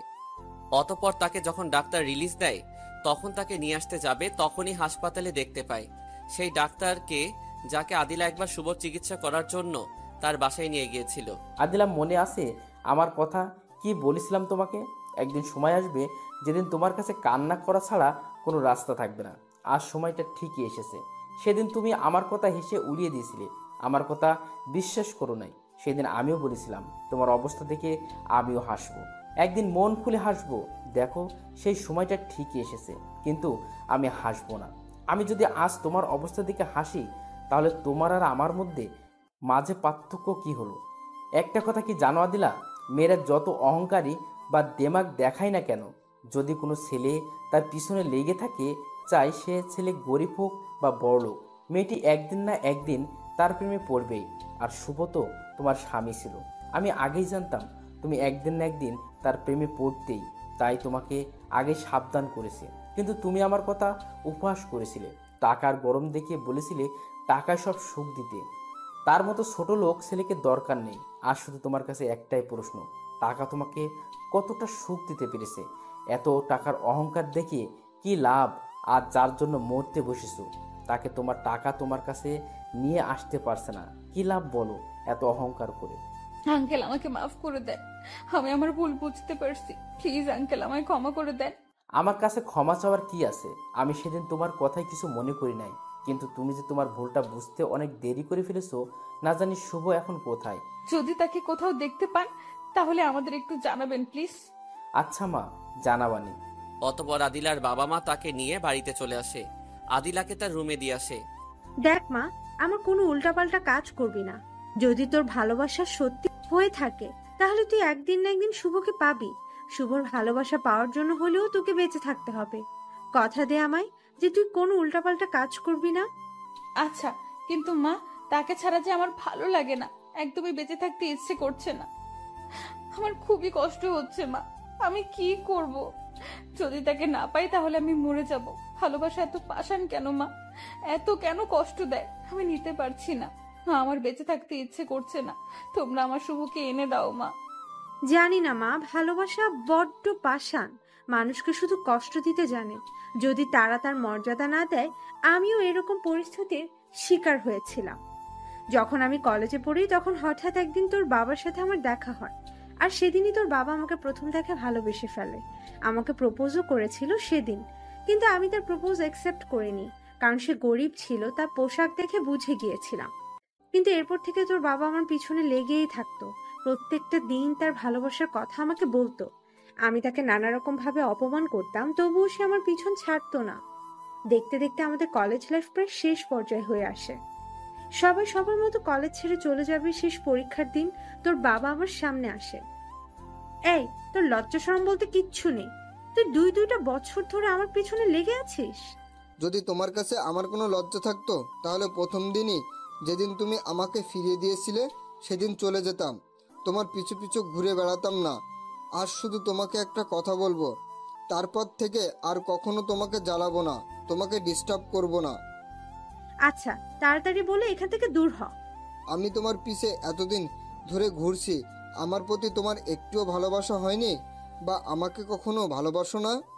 তুই হাসালি আমাকে। তুই 2 বছর কেন, আরো 2000 বছরও যদি আমার পিছনে ঘুরঘুর করিস, তবুও তোকে আমি ভালোবাসবো না। আচ্ছা, ভালো থেকো, আর কখনো তোমাকে ডিস্টার্ব করব না। আর এতদিন তোমাকে বিরক্ত করার জন্য সরি, আমাকে ক্ষমা করে দিও। এই বলে সে চলে যায়। কিছুদিন যাওয়ার পর থেকে আমি তাকে মিস করতে থাকি। আমি কখনো বুঝতেই পারিনি তাকে ভালোবেসে ফেলেছিলাম। 1 মাস কোনো রকম তাকে না দেখে থাকতে পারছিলাম, তারপর আর পারিনি। তাকে পাগলের মতো খুঁজে বেড়াতাম। অনেক খোঁজাখুঁজির পর তোর বাবার ঠিকানা পাই। তারপর তোর বাবার কাছে মাফ চেয়ে তাকে আমার মায়া চিরজীবনের জন্য বেঁধে নেই। সেই দিনগুলোতে আমি বুঝে গিয়েছিলাম যে ভালোবাসা বড্ড পাষাণ, মর্যাদা না দিলে অনেক কষ্ট দেয়। তোকেও না করেছিলাম, তুই জানিস নাই। মা, তুমি তো তবু কষ্ট করে হলেও বাবাকে পেয়েছিলে, কিন্তু আমি কি পাবো আমার শুভকে? শুভকে হারিয়ে ফেলবো না তো আবার? নিরাশ হবি না। আল্লাহর কাছে তোর করা পাপের ক্ষমা চেয়ে তার জন্য দোয়া কর, সেজন্য আবার তোর জীবনে ফিরে আসে। এখন একটু আরাম কর, আমি গেলাম। এই বলে আদিলার মা চলে আসে। অতঃপর আদিলা শুভর কথা চিন্তা করে বালিশে মুখ গুজে দিয়ে কান্না করতে থাকে। শুভ তার ছেলেকে নিয়ে রাস্তা দিয়ে হাঁটতেছে আর বলতেছে, তোর জন্য আজ এই দুধের শিশু কষ্ট করতেছে, তোকে কখনো ক্ষমা করব না। এসব ভাবতে ভাবতে শুভ কখন জানি মাঝ রাস্তায় চলে যায়। আর তখনই একটা গাড়ি এসে তাদের বাবা ছেলে দুজনকে উড়িয়ে নিয়ে যায়। তা দেখে আদিলা চিৎকার করে ওঠে, না, আমার শুভর কিচ্ছু হতে পারে না। আমি তাকে কিচ্ছু হতে দেব না। আদিলা চিৎকার শুনে তার মা দৌড়ে আসে। কি হয়েছে মা, এভাবে চিৎকার করলি যে? মা, শুভ অ্যাক্সিডেন্ট করেছে মা, আমি শুভর কাছে যাব মা। মা, তুই খারাপ স্বপ্ন দেখেছিস? তাকে নিয়ে ভাবতেছিলি তাই হয়তো খারাপ স্বপ্ন দেখেছিস। যা, এখন ফ্রেশ হয়ে কিছু খেয়ে নেন, না হলে শরীর খারাপ করবে। আদিলা তার মায়ের কথা না শুনে ওখানে মন খারাপ করে বসে থাকে। এভাবে আদিলার বন্দি ঘরে খাওয়া দাওয়া ছেড়ে দিয়ে শুভর জন্য কান্না করতে করতে তার দিন কাটতে লাগলো। এতে আদিলার অবস্থা দিন দিন খারাপ হতে থাকে। শারীরিক আর মানসিক উভয়ভাবে সে দুর্বল হতে থাকে। তা দেখে আদিলার বাবা মা চিন্তা করতে লাগলো, যদি তার মেয়ে এভাবে রুমে বন্দি থাকে তাহলে হয়তো বেশ বড় কোনো বিপদের সম্মুখীন হতে হবে। আদিলার মা বাবা পরামর্শ করলো যে এই অবস্থা থেকে তাকে বের করতে হবে, আর তার দুটি রাস্তাই রয়েছে। শুভকে তার কাছে এনে দেওয়া, কিন্তু এটা সম্ভবই নয়। সে কোথায় আছে, কোথায় খুঁজবো তাকে? তাকে কোনো কাজের মধ্যে রাখা যেত, সে সবসময় কাজের মধ্যে নিয়োজিত থাকে। তাহলে হয়তো শুভর চিন্তা কিছুটা তোর মাথা থেকে দূর হবে। তাহলে তাকে তোমার নতুন কোম্পানিতে এমডি হিসেবে আদিলাকে বসিয়ে দাও, যা তুমি শুভর জন্য কিনেছিলে। যেই ভাবা সেই কাজ। পরের দিনই তাকে নতুন কোম্পানির এমডি বানিয়ে দেয় তার বাবা। কিন্তু আদিলা কোনো মতে রাজি হচ্ছিল না দেখে আদিলার বাবা মা তাকে অনেক বুঝিয়ে রাজি করায়। অতপর সে রাজি হয়ে অফিসে যাওয়া আসা শুরু করে। শুভকে ভোলার চেষ্টা করলেও রাতের একাকিত্ব তাকে বারবার তার কথা স্মরণ করে দেয় তার সব পুরনো স্মৃতি। দেখতে দেখতে অতিবাহিত হয়ে যায় তার জীবন থেকে 60টি বছর। তবুও শুভর কোনো সন্ধান পায় না সে। প্রত্যেক দিন রাতে শুভ ছবি বুকে নিয়ে কান্না করতে করতে যেন আদিলার চোখের পানিও শুকিয়ে যায়, আর বের হতে চায় না তার চোখ থেকে। শুধু একটা আশাই সে বেঁচে আছে, তার ভালোবাসা একদিন তার জীবনে ফিরে আসবে। তার জন্যই সে অপেক্ষার প্রহর গুনছে। আব্বু, আগামীকাল আমরা দেশে ফিরবো। তোমার যা যা দরকার তুমি এখান থেকে নিয়ে নাও। আব্বু, তাহলে চলো না শেষবারের মতন আমরা লন্ডন শহরটি ঘুরে আসি। আচ্ছা চলো তাহলে। পরে তারা বাবা ছেলে সেখানে সারাদিন ঘুরে বেড়ায়। পরের দিন দেশে ফেরার উদ্দেশ্যে বিমানে ওঠে বাবা ছেলে আনন্দ করছে। পাশেই থাকা একটি সুন্দরী মেয়ে তাদের বাবা ছেলের অবস্থা দেখে মিটিমিটি হাসতে থাকে। কারণ শুভ একবার একটা চিপস তার মুখে দিয়ে একটুখানি বের করে রাখে, আর সেই বের হওয়াটুকু আদনান তার বাবার মুখ থেকে খায়। এরকম ভাবে একবার আদনান করে, আরেকবার শুভ করে। এইভাবে তারা বাবা ছেলে এনজয় করছে। হঠাৎ একবার পিচ্চি আদনান তার বাবার ঠোঁটে কামড় দেয়। এতে মেয়েটি জোরে হেসে ওঠে। মেয়েটির হাসার শব্দ শুনে শুভ মেয়েটির দিকে তাকিয়ে, এভাবে হাসছেন কেন? আমরা বরাবরই বাবা ছেলে এরকম করে খাই। আপনাদের অবস্থা দেখে হাসি নাই, কিন্তু আপনার এই পিচ্ছি দুষ্ট ছেলের অবস্থা দেখেই হাসি পাচ্ছে। আচ্ছা, একটি কথা বলবেন? কি বলেন? যদি ভাই হন তো বলতে পারি। আচ্ছা। আমার নাম তানজিলা, আপনার নাম কি? আরিয়ান আহমেদ শুভ। কি জানি বলতে চাইলে? আপনাদের দুজনকে বিমানে ওঠার আগে থেকে ফ্লো করছি, শুধু আপনাদের দুজনকেই দেখছি। ভাবিকে তো দেখছি না। ভাবি কোথায়? আপনি তো বাঙালি, তো লন্ডনে কি জন্য আসছিলেন? সে অনেক বড় কাহিনী। কাহিনীর কথা শুনে তানজিলার মনে শুভর কাহিনী শোনার ইচ্ছা জাগে। বলো না ভাইয়া, প্লিজ। আচ্ছা শুনো তাহলে। এরপর শুভ তার আদিলার ঘটে যাওয়া সমস্ত ঘটনা শোনায়। তানজিলা ঘটনা শোনার পর, একটা মেয়ে এতটা খারাপ কিভাবে হতে পারে? বড়লোক বলে কি এত অহংকার করতে হবে? এখন কি করছে সে, তার কি কোনো খবর জানো ভাইয়া? না, হয়তো কোনো বড়লোক ছেলেকে বিয়ে করে সুখে সংসার করছে। তুমি বিয়ে করবে না? বিয়ে? যাকে ভালোবাসলাম, সুখে সংসার করতে চাইলাম, তাকেই পেলাম না। এখন আর বিয়ে করে কি করব? আমার বেঁচে থাকার সম্বল তো একটা আছেই, তাকে নিয়ে বাকি জীবনটা পার করে দেব। আচ্ছা, কখন থেকে শুধু আমি একাই বকবক করছি? তুমি তো তোমার ব্যাপারে কিছুই বললে না। তুমি কি জন্য লন্ডন আসছিলা? লেখাপড়া করতে আসছিলাম, লেখাপড়া শেষ তাই চলে আসলাম। পরে আরো কিছুক্ষণ গল্প করে ভাই বোনের সম্পর্ক ঘনিষ্ঠ হয়ে যায়। অতঃপর শুভ বিমান থেকে নেমে একটা ম্যাচে ওঠে, আর তখনই আদনান বলে ওঠে, আব্বু, আমি ভাঙা বাড়িতে থাকবো না, আমার এখানে ঘুম আসবে না। আব্বু তুমি এখানে 2টা দিন কষ্ট করো, তারপর তোমার জন্য একটা 5তলা বাড়ি কিনবো, পরে সেখানে আমরা থাকবো। আচ্ছা বাবা। অতঃপর তারা ক্লান্ত শরীরে ঘুমিয়ে যায়। পরের দিন শুভ বাড়ি খোঁজার উদ্দেশ্যে বের হয়, আর তখনই পিছন থেকে কে যেন শুভকে ডাক দেয়। শুভ পিছন দিক তাকিয়ে দেখতে পায় এক লোক তার দিকে আসছে। লোকটি শুভর কাছে আসতেই শুভ তাকে চিনে ফেলে। আপনাকে আমার চেনা চেনা লাগছে, কোথায় যেন দেখেছি আপনাকে। আরমান ভাই মনে করেন কোথায় দেখছেন আমাকে? আরমান কিছুক্ষণ চিন্তা করার পর, ও শুভ ভাইয়া, মনে পড়েছে, আপনাকে লন্ডনে দেখেছি। আমি যে কোম্পানিতে চাকরি করতাম তার ম্যানেজার ছিলেন অনেক আগে। এসে পড়েছি, তাই চিনতে একটু কষ্ট হচ্ছে। তো দেশে কোন দিন আসলেন?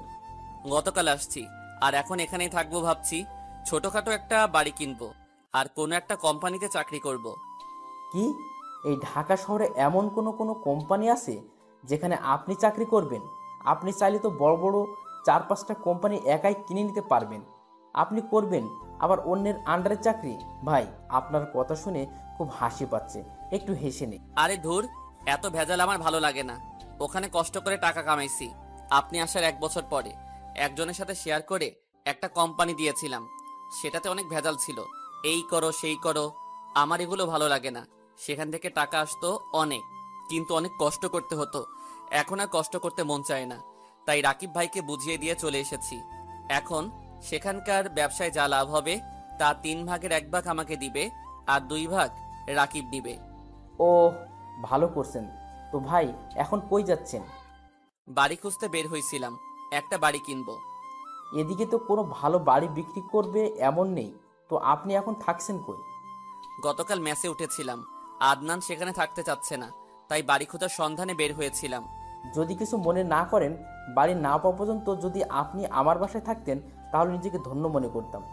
আরে আমার জন্য আপনি কেন কষ্ট করবেন? শুভ, এটা কষ্ট হবে না, এটা আমার সৌভাগ্য যে আপনার মতো একজন লোক আমার বাড়িতে কদম রাখবে। প্লিজ ভাই, না করবেন না। শুভ কিছুক্ষণ পর, আচ্ছা থাকবো। ভাই তাহলে চলেন আমার বাসায়। অতপর শুভ আরমানের বাসায় যায়, আদিলাদের বাসা থেকে 5-6 কিলোমিটার দূরে। অতপর বাসায় আসার পর নানা রকমের বিষয় নিয়ে গল্প করতে থাকে। একসময় আরমান বলল, ভাই আপনি যে বললেন চাকরি করবেন, আপনি তো বসে বসেই সারা জীবন খেতে পারবেন, চাকরি করার প্রয়োজন কি? বসে বসে খেলে বোর হয়ে যাব, তাই একটা চাকরি করতে চাচ্ছি। আছে কি কোনো ভালো অফিস? একটা ভালো কোম্পানি আছে যেখানে গতকাল লোক নেবে, আপনি চাইলে ট্রাই করতে পারেন। কিন্তু একটা সমস্যা ভাই। কি সমস্যা? সেখানকার বস মেয়ে, তবে ব্যবহার একদম নরম। তার ব্যবহারে সকল কর্মচারীরা খুশি থাকে, ভালোভাবে কাজ করে। এটা কোনো সমস্যা না, মেয়ে বস হতেই পারে। আচ্ছা ঠিকানাটা দেন। পরে আরমান ঠিকানা দেয়। পরে আরো কিছুক্ষণ গল্প করে আরমান চলে যায় রাতে। আব্বু সকালে আমাকে জাগিয়ে দিও, এক জায়গায় যেতে হবে। আচ্ছা বাবা। অতপর তারা বাবা ছেলে ঘুমিয়ে যায়। সকালে আদনান, আব্বু উঠো, কোথায় না যাওয়ার কথা। বাবা দাঁড়াও, আমি আসছি, এই বলে ফ্রেশ হতে চলে যায়। কিছুক্ষণ পর ফ্রেশ হয়ে আসে। অতপর বাবা ছেলে দুইজনেই রেডি হয়ে সকালে নাস্তা করে অফিসের উদ্দেশ্যে রওনা হয়। কিছুক্ষণের মধ্যে অফিসে এসে পড়ে। সেখানে এসে তারা দেখতে পায় অনেক মানুষ ভিড় পড়েছে। মনে হচ্ছে তারা সকলে ইন্টারভিউ দিতে এসেছে। একে একে অনেকেই যাচ্ছে, কেউ হাসি মুখে বের হচ্ছে, আবার কেউ মন খারাপ করে। সর্বশেষে শুভর ডাক পড়ে। অতপর শুভ ভিতরে গিয়ে দেখতে পায় বস মাথা নিচ দিক দিয়ে কি যেন লিখতেছে। শুভ চেহারা দেখতে পারে না। চেয়ার টেনে বসেন আর আপনার ফাইল দেন। মাথা নিচ করে বলল। শুভ তার ফাইল এগিয়ে দিয়ে মাথা নিচু করে ভাবতে লাগলো চাকরি কি দিবে নাকি দিবে না। আর তখনই বস বলে ওঠে, শুভ তুমি এতদিন কোথায় ছিলে? একটিবারও কি আমার কথা মনে পড়েনি তোমার? হঠাৎ এমন কথা শুনে বসের দিকে তাকাতেই শুভ চমকে ওঠে। যার জন্য সে এত কিছু করলো সে আজ তার সামনে। শুভ আর কোনো কথা না বলে সাথে সাথে তার ছেলেকে নিয়ে চলে আসতে ধরে। তখনই আদিলা, শুভ দাঁড়াও, কোথাও যেও না প্লিজ, আমি তোমাকে ভালোবাসি, প্লিজ দাঁড়াও। ততক্ষণে শুভ দরজার কাছে চলে যায়। আজ আদিলার কথা শুনছে না শুভ। যখন আদিলা দেখতে পায় শুভ তার কথা শুনছে না, চলেই যাচ্ছে, তখন আদিলা তার জায়গা থেকে উঠে দৌড়ে গিয়ে শুভর পা জড়িয়ে ধরে। প্লিজ শুভ, তুমি কোথাও যেও না, আমাকে মাফ করে তোমাকে একটিবার ভালোবাসার সুযোগ দাও। কথা দিচ্ছি, এই দেখে যতদিন প্রাণ থাকবে ততদিন তোমাকে এক ফোঁটা কষ্ট পেতে দেব না। শুভ তুমি একটিবার আমাকে মাফ করে তোমার বুকে টেনে নাও। পা ছাড়েন বলছি, না হলে খারাপ কিছু হয়ে যাবে। না, আমি পা ছাড়বো না, আগে তুমি আমাকে মাফ করে দাও, একবার তোমার বুকে টেনে নাও। অতপর শুভ এক হাতে আদিলার চুলের মুষ্টি ধরে তুলে, তোকে বলছি পা ছাড়, সেটা কি তোর কানে যায় না? আর কি বললি? তোকে মাফ করে তোকে বুকে টেনে নিব, তোকে ভালোবাসবো? তা কসমিন কালেও না। তোর প্রতি এখন আমার আর কোনো ভালোবাসা নেই, যা আছে সেটা পাহাড় পরিমাণ ঘৃণা। যা এখান থেকে দূর হ। এই বলে আদিলাকে ধাক্কা দিয়ে চলে আসে। আদিলা শুভর ধাক্কার তাল সামলাতে না পেরে দেওয়ালের সাথে মাথা লেগে তার মাথা ফেটে যায়। পরে আদিলা ওভাবেই কষ্ট করে উঠে শুভর পিছন পিছন যেতে থাকে। আর শুভ তুমি আমাকে ছেড়ে যেও না, তোমাকে ছাড়া আমি বাঁচবো না শুভ, প্লিজ শুভ যেও না। এই বলে শুভকে সে ডাকতে থাকে, কিন্তু শুভ আদিলার ডাকে কোনো সাড়া না দিয়ে গাড়িতে উঠে চলে যায়। তখন পিচ্চি আদনান বলে ওঠে, বাবা উনি কি আমার সেই ডাইনি মা যে তোমাকে কষ্ট দিছে? বাবা। বাবা তাহলে চলো না, এখান থেকে আমরা চলে যাই, আবার যদি উনি তোমাকে কষ্ট দেয়। আজ রাতে এখান থেকে চলে যাব। এই বলে বাসায় চলে যায় শুভ। এদিকে আদিলা শুভকে থামাতে না পেরে কান্না করতে করতে বাসায় চলে আসে। অতপর কান্না করতে করতে তার বাবার রুমে যায়। একি মা, তোর এই অবস্থা কি করে? তোর মাথা থেকে তো রক্ত পড়ছে। আদিলা কোনো কথা না বলে তার বাবাকে জড়িয়ে কেঁদে কেঁদে বলতে থাকে, বাবা আজ আমার অফিসে শুভ আসছিল। কি বলছিস মা? এতদিন পর শুভ কই থেকে আসলো? জানি না বাবা এতদিন কোথায় ছিল ও, তার সাথে আমার সোনা মণিটাও ছিল। বাবাটা এখন কত বড় হয়ে গেছে, কিন্তু শুভ আমাকে দেখতেও দিল না। আমাকে দেখা মাত্রই আমার সোনামণিটাকে নিয়ে চলে গেল, আমার কোনো কথাই শুনলো না। বাবা বাবা তুমি তাকে আমার কাছে এনে দাও, আমার বুকে ফিরিয়ে দাও, আমি তাকে ছাড়া বাঁচবো না। এবার যদি সে আমাকে ছেড়ে কোথাও চলে যায়, সত্যি সত্যি আমি আত্মহত্যা করব বাবা। আমি তাকে না পেলে মরে যাব। মারে, এমন কথা বলিস না। আমি শুভকে তোর কাছে ফিরিয়ে দেব। তুই কান্না বন্ধ কর। আগে চল, তোকে হাসপাতালে নিয়ে যাই। অতপর আদিলার বাবা তাকে হাসপাতালে নিয়ে যায়। ডাক্তাররা তার মাথায় ব্যান্ডেজ করে দেয়। অতপর তাকে বাসায় নিয়ে আসে, কিন্তু বারবার আদিলার মুখ থেকে একটি শব্দই উচ্চারণ হয়। আমি শুভর কাছে যাব বাবা, তাকে আমার কাছে ফিরিয়ে দাও। মা, তুই দেখছিস কি সে কোথায় চলে গেছে? বাবা, সে কোন বাসায় থাকে সেটিও দেখে আসছি। তাহলে মা, তুই এখন একটু বিশ্রাম কর। আমি বিকালে তার ওখানে যাব, তাকে তোর কাছে ফিরে নিয়ে আসব। ডাইনিটা কি সত্যি আমাকে ভালোবাসছে, নাকি এতদিন আমাকে কষ্ট দিতে পারি নাই দেখে আবার কষ্ট দেওয়ার জন্য নাটক করছে? তাই যদি হয় ডাইনি, তাহলে তোর মনের আশা কখনো পূরণ হবে না। আমি আজই চলে যাব এই শহর ছেড়ে। আর যদি সত্যি আমাকে ভালোবেসে থাকিস, তাহলে বড় ধরনের মাসুল দিতে হবে। তোর আমার থেকে দ্বিগুণ কষ্ট করতে হবে তোকে। এই বলতে থাকে আর তার কাপড় ব্যাগে তুলতে থাকে। এদিকে আদিলার বাবা আদিলার থেকে ঠিকানা নিয়ে শুভকে নেওয়ার উদ্দেশ্যে রওনা হয়। রাস্তায় জ্যাম হওয়ার কারণে তার যেতে যেতে রাত হয়ে যায়। এদিকে শুভ তার ছেলেকে নিয়ে গাড়ি আসার অপেক্ষা করতে থাকে, কখন গাড়ি আসবে আর কখন তারা তা দিয়ে চলে যাবে। হঠাৎ কলিং বেল বেজে ওঠে। শুভ ভাবছে গাড়ি এসে গেছে, তাই দরজা খুলে দিতেই অবাক হয়ে যায়, কারণ আদিলার বাবা দরজার সামনে দাঁড়িয়ে আছে। আঙ্কেল, আপনি? কই যাচ্ছ? এতটা পর হয়ে গেছি আমি? আমার মেয়েটা না হয় দোষ করেছে, আমরাও কি দোষ করেছি যে আমাদের একটিবারও খোঁজ নিলে না? কোথায় ছিলে এই 7 বছর? চলো, আমাদের বাসায় ফিরে চলো। তোমার কোথাও যেতে হবে না। বুঝতে পারছি তুমি আমার মেয়ের কারণে আবার চলে যেতে চাচ্ছ। বিশ্বাস করো, এখন আমার মেয়েটা আর আগের মতো নেই। সে পরিবর্তন হয়ে গেছে। তোমার জন্য সে বারবার মরতে চাচ্ছে। তুমি ফিরে চলো। না আঙ্কেল, আমি আর ওখানে যাব না। আমি তোমার কাছে হাত জোর করে আমার মেয়ের জীবন ভিক্ষা চাইছি। সে তোমাকে না পেলে এবার মরেই যাবে। এতদিন তোমার কথা নানা রকম অজুহাত দিয়ে তাকে বাঁচিয়ে রাখছি। আজ তোমাকে সকালে অফিসে দেখে আমার কাছে কেঁদে কেঁদে তোমার কথা বলে। প্লিজ তুমি ফিরে চলো। আঙ্কেল, এ কি করছেন? সন্তানের কাছে হাত জোর করা পিতার মানায় না। আচ্ছা, আমি যাব। আব্বু কোথায় যাবে আবার? চলো না আমরা এখান থেকে চলে যাই। এটা কি আমার নানা ভাই? আদিলার বাবা তখন তাকে কোলে নিয়ে, কোথায় যাব নানা ভাই? আমাকে রেখে তোমাকে কোথাও নিয়ে যেতে দিব না। যাব না আমরা তোমার বাসায়। তোমরা আমার বাবাকে অনেক কষ্ট দিয়েছো, আবারও কষ্ট দিবে, তাই নিয়ে আসছো, তাই না? আমরা যাব না। চলো বাবা, আমরা এখান থেকে চলে যাই। আমার নানা ভাইটা দেখছি বাবার মতো বড্ডই অভিমানী হয়েছে। তোমাদের আর কোনো কষ্ট দিব না, অনেক আদর করবো এবার। সত্যি বলছে তো? আমাকে আদর করবে তো? সত্যি বলছি। তাহলে আমরা যাব। পরে শুভ আবার সেই চিরচেনা জায়গাতে যাওয়ার জন্য গাড়িতে উঠে গাড়ি তার আপন গতিতে চলছে। কিছুক্ষণ পরে আদনান তার নানুর কোলে ঘুমিয়ে যায়। বললে না শুভ, এতদিন তুমি কোথায় ছিলে? দেশের বাহিরে ছিলাম। কোথায়? পরে এক সময় বলবো। আচ্ছা।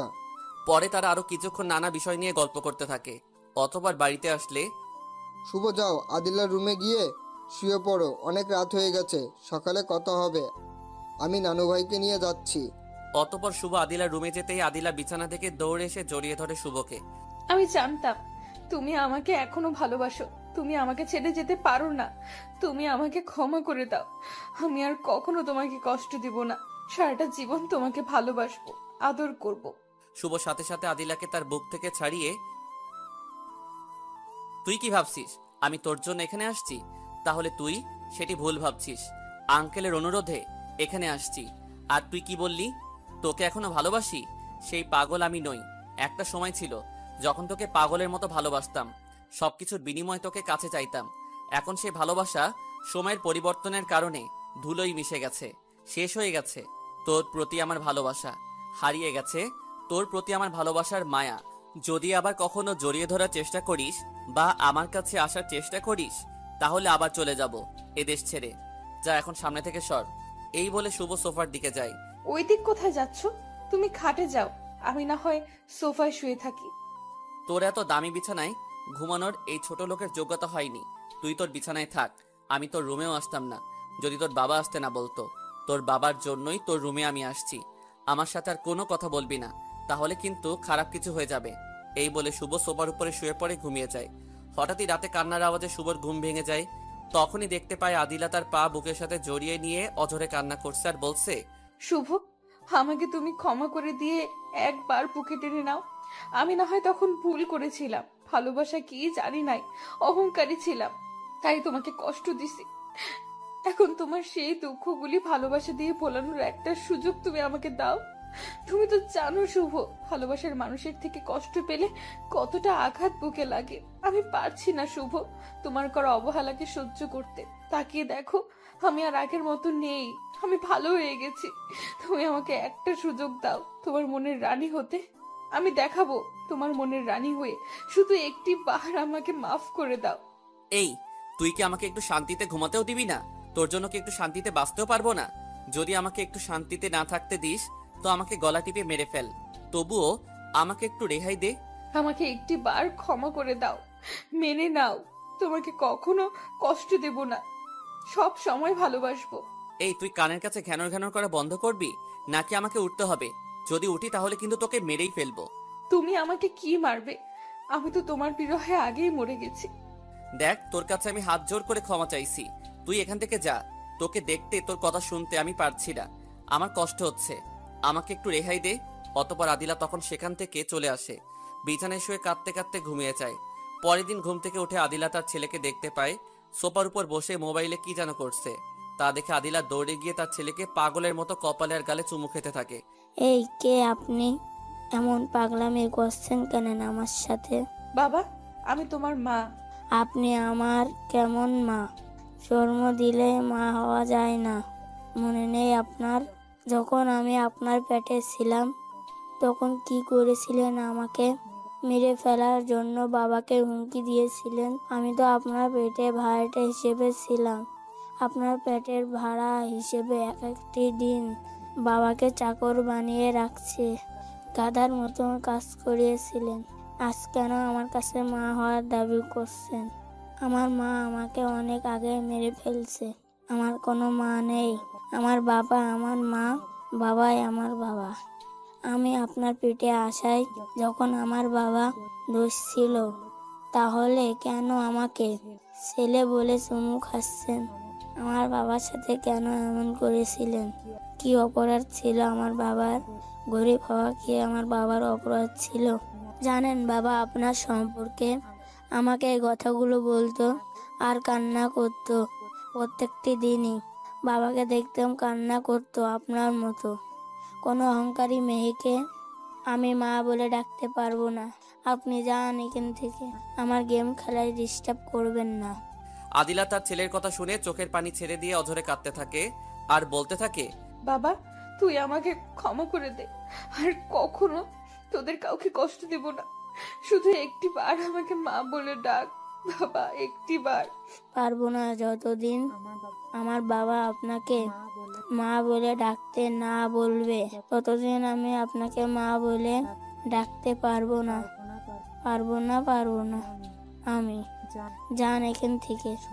একজন মায়ের এর থেকে আর বড় কষ্ট কি হতে পারে যে সন্তান তাকে মা বলে ডাকতে অস্বীকার করে। আদিলা আদনানের কথা শুনে চিৎকার করে কাঁদতে থাকে।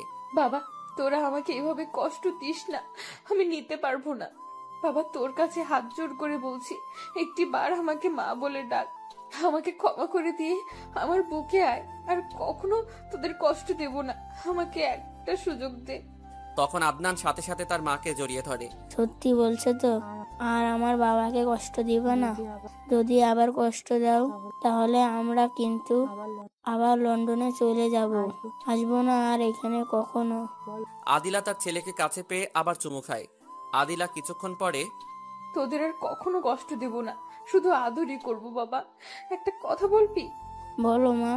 লন্ডনে কি তোমার আর কোনো মা ছিল না? না মা, আমাকে এক আন্টি লালন পালন করেছে।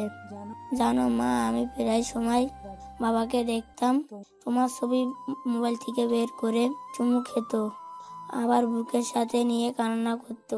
কিছুদিন আগেও তোমার ছবি বুকে নিয়ে অনেক কান্না করছে। এটা বলার জন্য বাবা তোমাকে অনেক ধন্যবাদ। তুমি গেমস খেলো, আমি আসি। এই বলে আদিলা রান্নাঘরে চলে যায়। কিছুক্ষণ পর আদিলা শুভর জন্য কফি করে নিয়ে রুমে যায়। এই শুভ, ওঠো, আর কত ঘুমাবে? প্রায় 9টা বাজে। তোমার জন্য কফি করে আনছি, ঠান্ডা হয়ে যাবে। শুভ চোখ খুলে আদিলাকে দেখতে পেয়ে, এই তোকে না আমার কাছে আসতে না করছি, তবুও বেহায়ের মতো কেন আসছিস? রাতেও তো ঘুমোতে দেশ নাই, এখন একটু ঘুমাচ্ছি তাও ডিস্টার্ব করছস। তুই কি চাচ্ছিস আমার থেকে? আমি যেন আবার চলে যাই?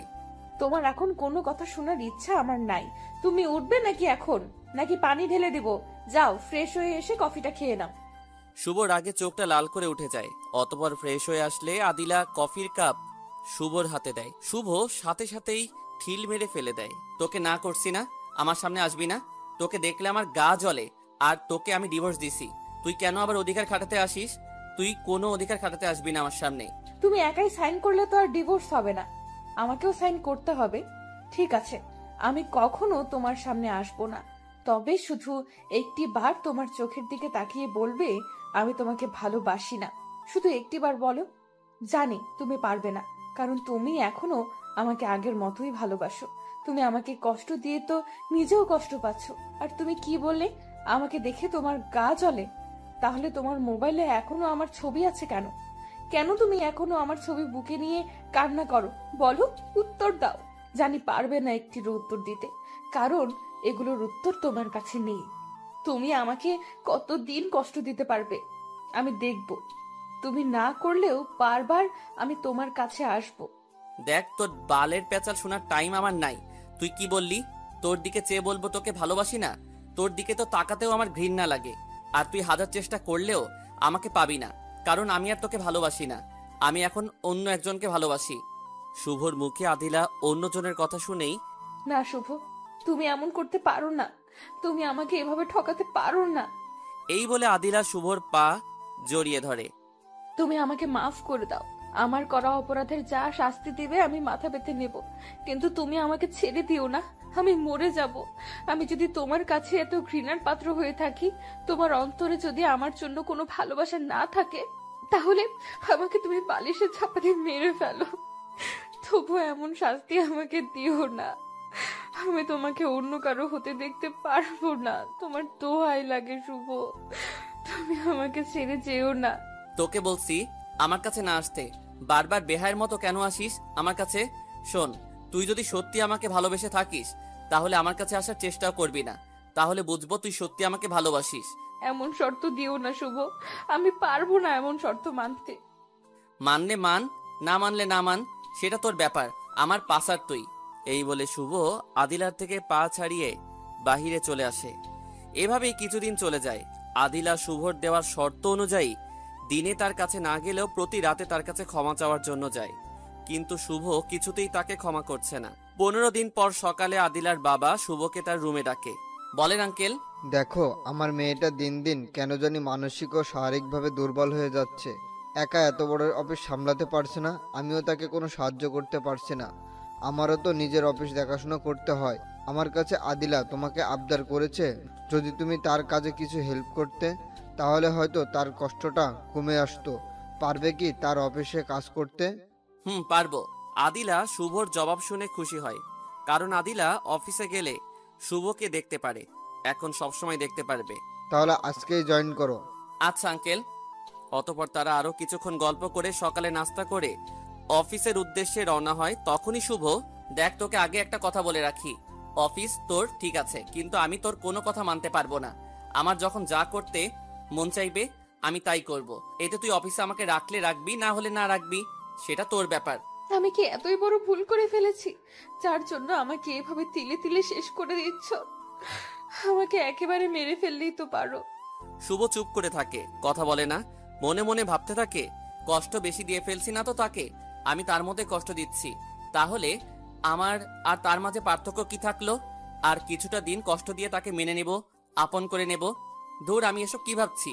আমাকে তো সে কম কষ্ট দেয়নি, আরো তাকে অনেক কষ্ট করতে হবে, আরো অনেক কষ্ট দিব। শুভ, নামো, এসে পড়েছি।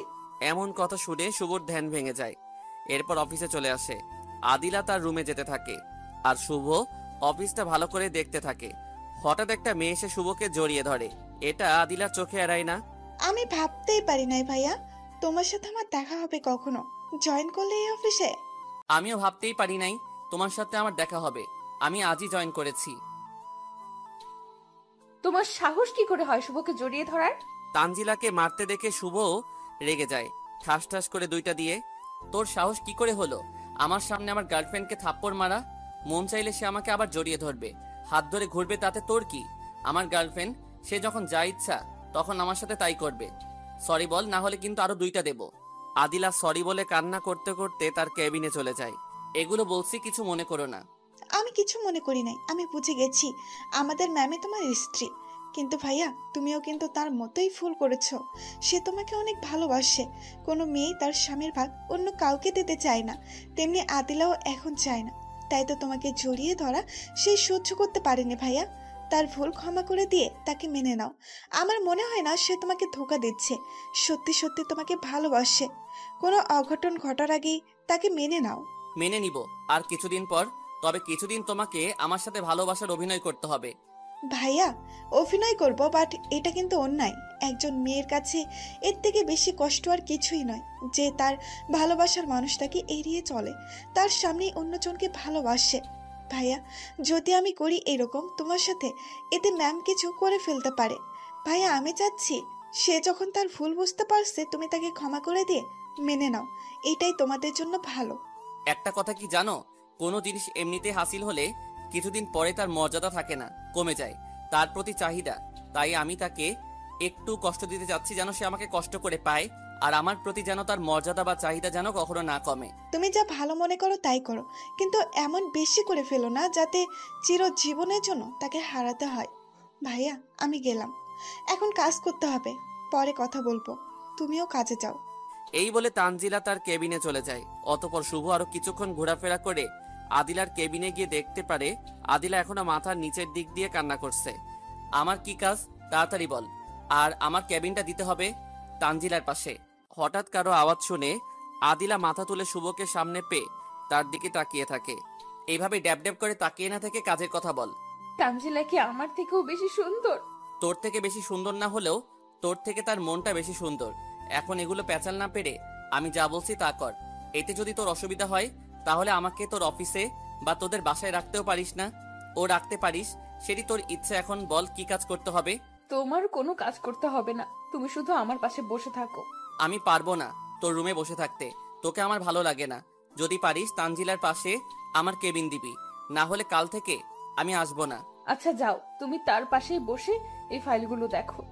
অতঃপর শুভ সেখানে তানজিলার পাশে বসে কাজ করতে শুরু করে আর আদিলাকে দেখিয়ে দেখিয়ে প্রেমের অভিনয় করতে থাকে। এভাবে বেশ কিছুদিন চলে যায়। হঠাৎ একদিন তানজিলা শুভকে বলে, আমাদের নাটকটা কিন্তু বেশি হয়ে যাচ্ছে। আমি নিজে একটা মেয়ে হয়ে অন্য একটা মেয়েকে কষ্ট দেওয়ার জন্য আর ভালোবাসার নাটক করতে পারবো না।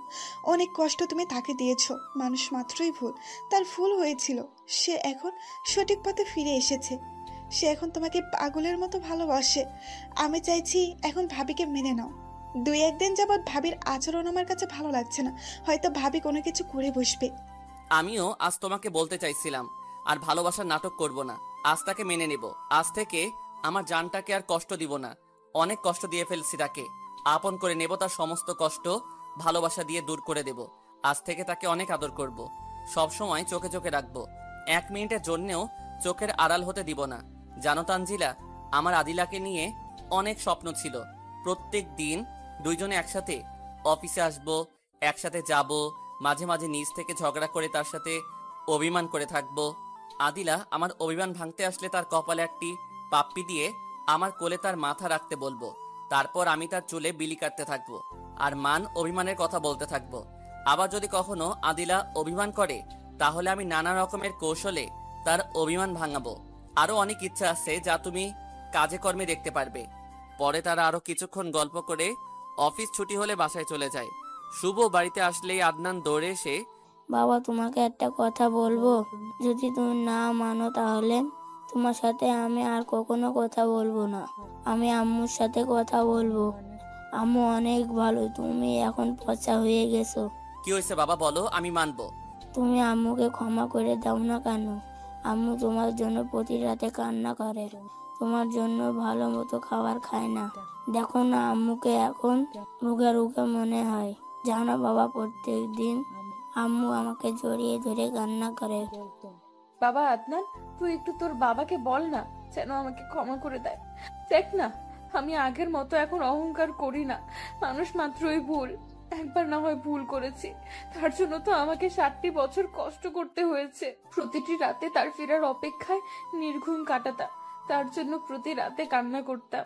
জানো বাবা, আজ সকালে আম্মুকে দেখে দিয়ে বলেছে তুমি যদি তাকে ক্ষমা না করো তাহলে নাকি আম্মু না ফেরার দেশে চলে যাবে। বাবা, এই দেশটা কোথায়? শুভ আদনানের কথায় চিন্তা করতে লাগলো। সত্যি কি আদিলা আমাকে ছেড়ে না ফেরার দেশে চলে যাবে? না, আমি তাকে কোথাও যেতে দিব না। আজকে তাকে মেনে নিব। কি হলো বাবা, কি ভাবছো? বলো বাবা, না ফেরার দেশটা কোথায়? আদনানের কথায় শুভর ধ্যান ভাঙে। না বাবা, কিছু না, তোমার আম্মুকে কোথাও যেতে দিব না। তোমার আম্মু আজ অফিস থেকে আসলে তাকে ক্ষমা করে দিব, আর কষ্ট দিব না। এবার খুশি তো? বাবা। যাও, তুমি তোমার নানু ভাইয়ের কাছে যাও। অতঃপর শুভ সেখান থেকে রুমে এসে আদিলার জন্য অপেক্ষা করতে থাকে। আর শুভ ভাবতে থাকে আজ আদিলা রুমে আসলেই বলবে, তোমাকে এভাবে দেখতে আর ভালো লাগে না, যাও এখনই ফ্রেশ হয়ে এসে সুন্দর করে সাজো। অতঃপর যখন আদিলা আয়নার সামনে সাজতে যাবে তখন সে পেছন থেকে জড়িয়ে ধরে, তার শ্যাম্পু কলা চুলের ভিতর নাক ডুবিয়ে দিয়ে তার ঘ্রাণ নিবে। অতঃপর তার ঘাড়ে আলতো করে একটা চুমু দিয়ে বলবে, বড্ড ভালোবাসি পাগলি তোকে, আর কখনো ছেড়ে যাব না, আমাকে ক্ষমা করে দাও। এসব ভাবতে থাকে আর আদিলার জন্য রুমে বসে থাকে। অপেক্ষা করতে করতে রাত হয়ে যায়, তবুও আদিলা বাসায় ফিরে না। হঠাৎ শুভর ফোনে একটা কল আসে। কে বলছেন? এটা কি শুভ স্যারের নাম্বার? হুম।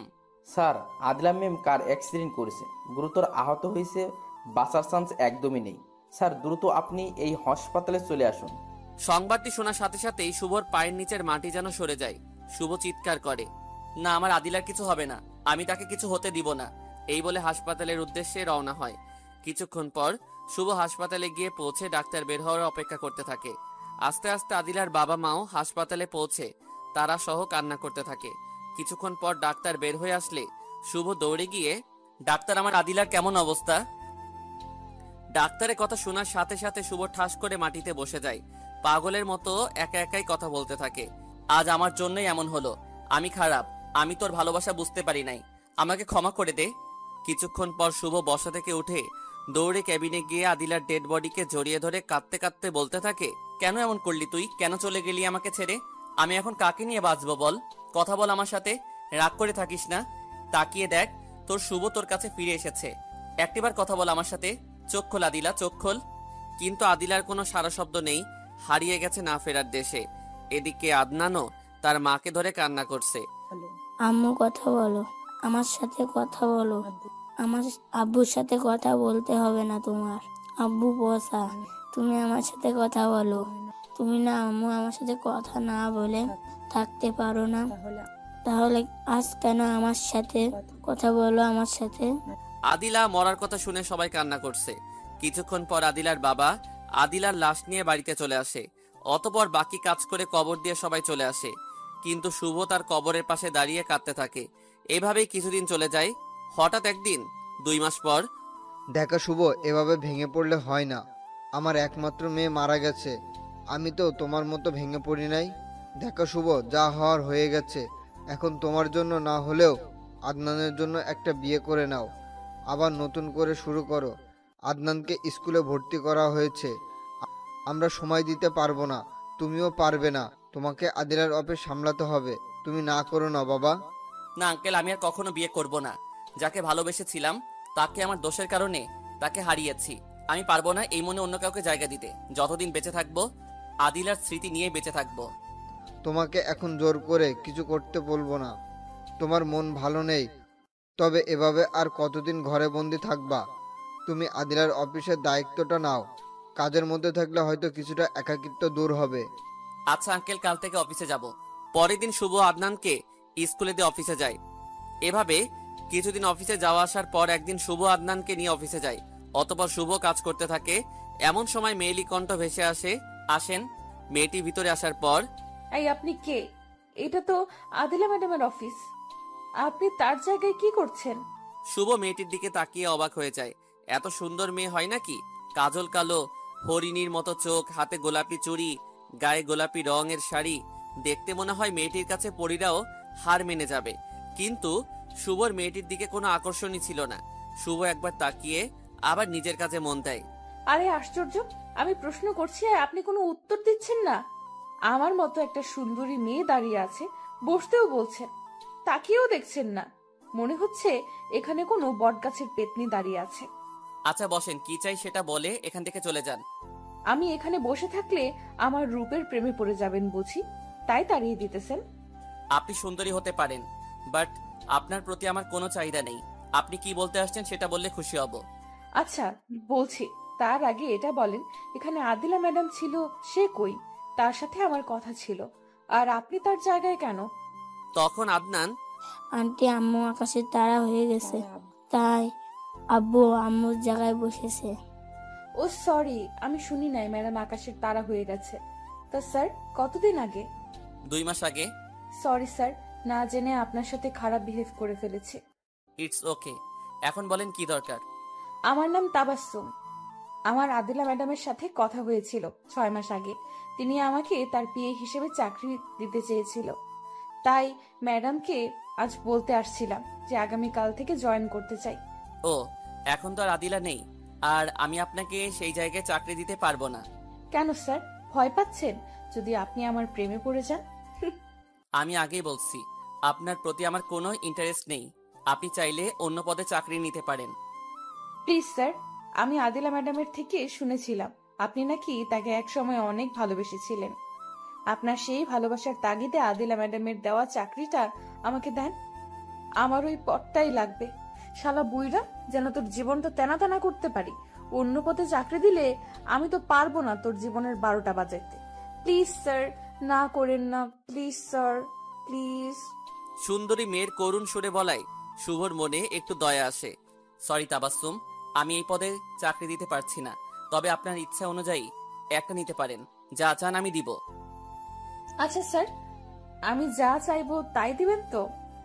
বলেন।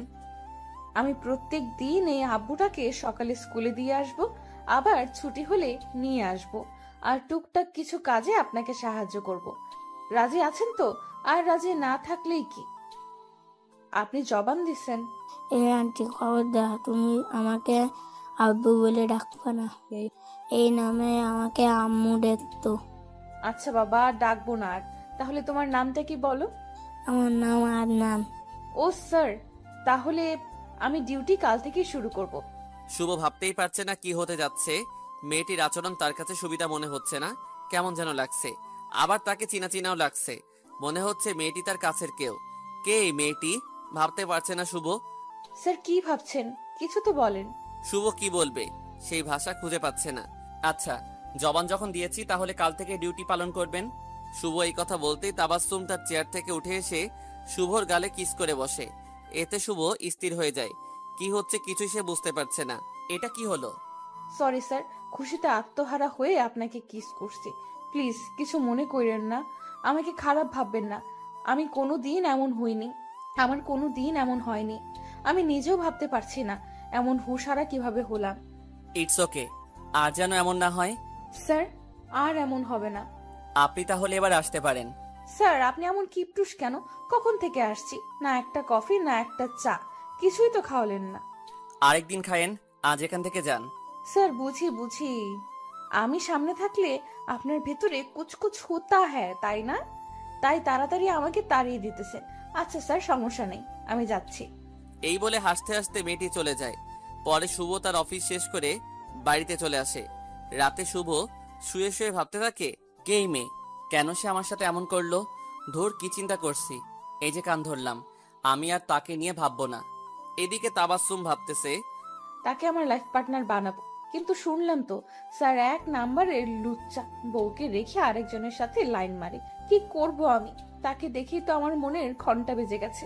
তাকে তো আমি ভালোবেসে ফেলেছি। এসব ভাবতে ভাবতেই ঘুমিয়ে যায়। পরের দিন শুভ ঘুম থেকে উঠেই চমকে ওঠে। এ আমি কাকে দেখছি? এটা কি করে সম্ভব? আপনি এখানে? আমার বাসা চিনলেন কি করে? তাও সোজা আবার আমার রুমে আসছেন। আরে কুল কুল, আমি এখানে চুরি করতে আসি নাই, আমি আমার ডিউটি পালন করতে আসছি। গতকালই তো বললাম আজ থেকে আমার ডিউটি পালন করব, তাই চলে আসলাম আদনানকে নিতে। আপনি আমার বাসা চিনলেন কি করে? আমি অনেক আগে থেকেই চিনতাম, তাই এখানে আসতে কোনো সমস্যা হয়নি। আর এখানে আমি আসছি, এটা কি আপনার খারাপ লাগছে? আমার মতো সুন্দরী মেয়েকে দেখার জন্য হাজার ছেলের ভিড় জমে যায়, আর আপনি কি সব কথা বলছেন? ধুর, আপনার রুমে আর আসবোই না। এই বলে তাবাসসুম তার রুম থেকে বের হয়ে আদনানের কাছে আসে। আব্বু চলো, স্কুলের সময় হয়ে আসছে। তোমার আন্টি তোমাকে না করছি, আমাকে আব্বু বলে ডাকবো না। তোমাকে আব্বু ডাকতে আমার ভালো লাগে, তাই তোমাকে আব্বু বলে ডাকি। তুমি যদি রাগ করো তাহলে আর ডাকবো না। ঠিক আছে, আমি রাগ করবো না। আব্বু এবার চলো। চলো। অতঃপর তারা স্কুলের দিকে রওনা হয়। এদিকে শুভ ফ্রেশ হয়ে সকালে নাস্তা করে অফিসে গিয়ে কাজ করতে থাকে। হঠাৎ করে তাবাসসুম শুভ রুমে প্রবেশ করে। কি ব্যাপার, কারো রুমে আসলে অনুমতি নিতে হয় জানেন না? সকালেও সোজা আমার রুমে আসছেন না বলে, আবার এখনো রুমে আসলেন না বলে। মনে হচ্ছে আপনি আমার বিয়ে করা বউ। ও সরি স্যার, ভুল হয়ে গেছে, আর হবে না। স্যার আপনাকে কি কাজে সাহায্য করতে পারি, আমার কাজটা বলেন। 106 নাম্বার কেবিনে কিছু ফাইল রাখা আছে, সেটা কি কমপ্লিট করেন। সরি স্যার, আমি পারতাম না এত দূরে গিয়ে কাজ করতে। আপনার শ্বশুর মশাই আমাকে আপনার পাশের খালি জায়গাটা দিতে বলছে। বিশ্বাস না হলে ফোন দিয়ে শুনেন। একটা সত্যি কথা কি জানেন স্যার, আমি আদিলা ম্যাডামের সাথে কোনো কথাই বলি নাই। আমাকে আপনার শ্বশুর এখানে পাঠিয়েছে আপনার মনকে ভালো করতে। আমি আপনার কর্মচারী হিসেবে থাকতে চাইনি, আমি আপনার ফ্রেন্ড হিসেবে থাকতে চাই। তাই তো আমি আপনার কাছে কাছে থাকতে চাইছি, আর আপনি আমাকে দূরে ঠেলে দিচ্ছেন। আমাকে যদি আপনার ভালো না লাগে তাহলে আজই চলে যাচ্ছি, আর আসবো না।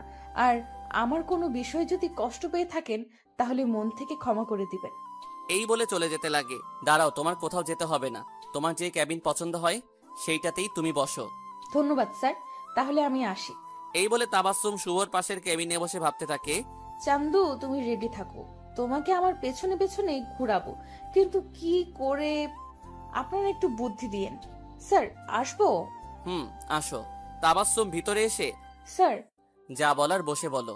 তাবাসসুম একটা চেয়ার টেনে বসে। কিছু বলবে? না, আপনার সাথে প্রেম করতে আসলাম। মজা করা বাদ, বলো কি জন্য আসছো। আদনানকে আনার জন্য যেতে হবে। আচ্ছা যাও। অতঃপর তাবাসসুম আদনানের স্কুলে চলে আসে। চলো আন্টি। যাব, কিন্তু তার আগে একটু ঘুরতে যাব। আচ্ছা চলো তাহলে। অতঃপর তারা একটা পার্কে ঘুরতে যায়। কিছুক্ষণ ঘোরার পর একটি জায়গায় বসে। তখনই আদনান, আন্টি জানো, প্রত্যেক দিন আম্মু আমাকে বিকেল করে নিয়ে আসতো। এই জায়গায় বসে কি নিয়ে যেন ভাবতো। আন্টি আমি আম্মুকে অনেক মিস করছি। আম্মু কি আর আমার কাছে আসবে না? আমাকে আব্বু বলে আর আদর করবে না? জানো আন্টি, তুমি যখন আমাকে আব্বু বলে ডাকো তখন না আমার আম্মুর কথা মনে পড়ে যায়। অনেক মিস করি আম্মুকে। আদনানের কথা শুনে তাবাসসুমের চোখ দিয়ে টপ টপ করে পানি পড়ে। তুমি কাঁদছো কেন আন্টি? এমনি তোমার কথা শুনে। তোমার আব্বুকে বলবে তোমার জন্য একটা মা নিয়ে আসতে, তাহলে তো তোমার কষ্ট হবে না। আচ্ছা চলো, তোমার খাটাস বাবা আবার বকা দিবে। চলো। অতঃপর তারা অফিসে চলে আসে। কিছুক্ষণ কাজ করার পর বাসায় চলে যায়। এভাবে কিছুদিন চলে যায়। এরই মাঝে তাবাসসুমের সাথে শুভ ও তার ছেলে একদম ঘনিষ্ঠ হয়ে যায়। আদনান তো তাবাসসুমকে ছাড়া থাকতেই পারে না। হঠাৎ একদিন অফিসে কাজ করার সময় তাবাসসুম শুভ রুমে যায়। কিছু বলবে তাবাসসুম? তুমি যদি কিছু মনে না করো তাহলে বলবো। আচ্ছা বলো দেখি। আমি আদিলার একটা ডায়েরি পড়েছি, সেখানে লেখা ছিল তুমি নাকি অন্য একটা মেয়ের সাথে রিলেশন করতে। কই, তোমাকে আমি অনেক দিন থেকে দেখতেছি। আমি ব্যতীত তুমি অন্য কোনো মেয়ের সাথে কথা বলো না। তাহলে সেই তানজিলা নামক মেয়েটি কই? বা তার সাথে তোমাকে তো কখনো কথা বলতে দেখি নাই। আমি আমার আদিলাকে ছাড়া কাউকে কখনো ভালোবাসিনি। আদিলা আমাকে অনেক কষ্ট দিয়েছিল, তাই তাকে কষ্ট দেওয়ার জন্য তানজিলার সাথে ভালোবাসার নাটক করি। বিশ্বাস করো, তাকে আমি সব সময় বোনের চোখে দেখতাম, শুধু আদিলার সামনে ভালোবাসার নাটক করতাম। ও, তো এখন সে কই আছে? আমাদের কারণে আদিলা মরে গেছে, এটা সে সহ্য করতে পারেনি। নিজেকে অপরাধী মনে করে চলে গেছে। আর কিছু জানতে চাও আমার ব্যাপারে? জানার অনেক কিছুই তো ছিল। কি কি জানতে চাও বলো। ডায়েরিতে পড়েছিলাম তুমি নাকি আদিলের উপর রাগ করে লন্ডনে চলে গিয়েছিলে।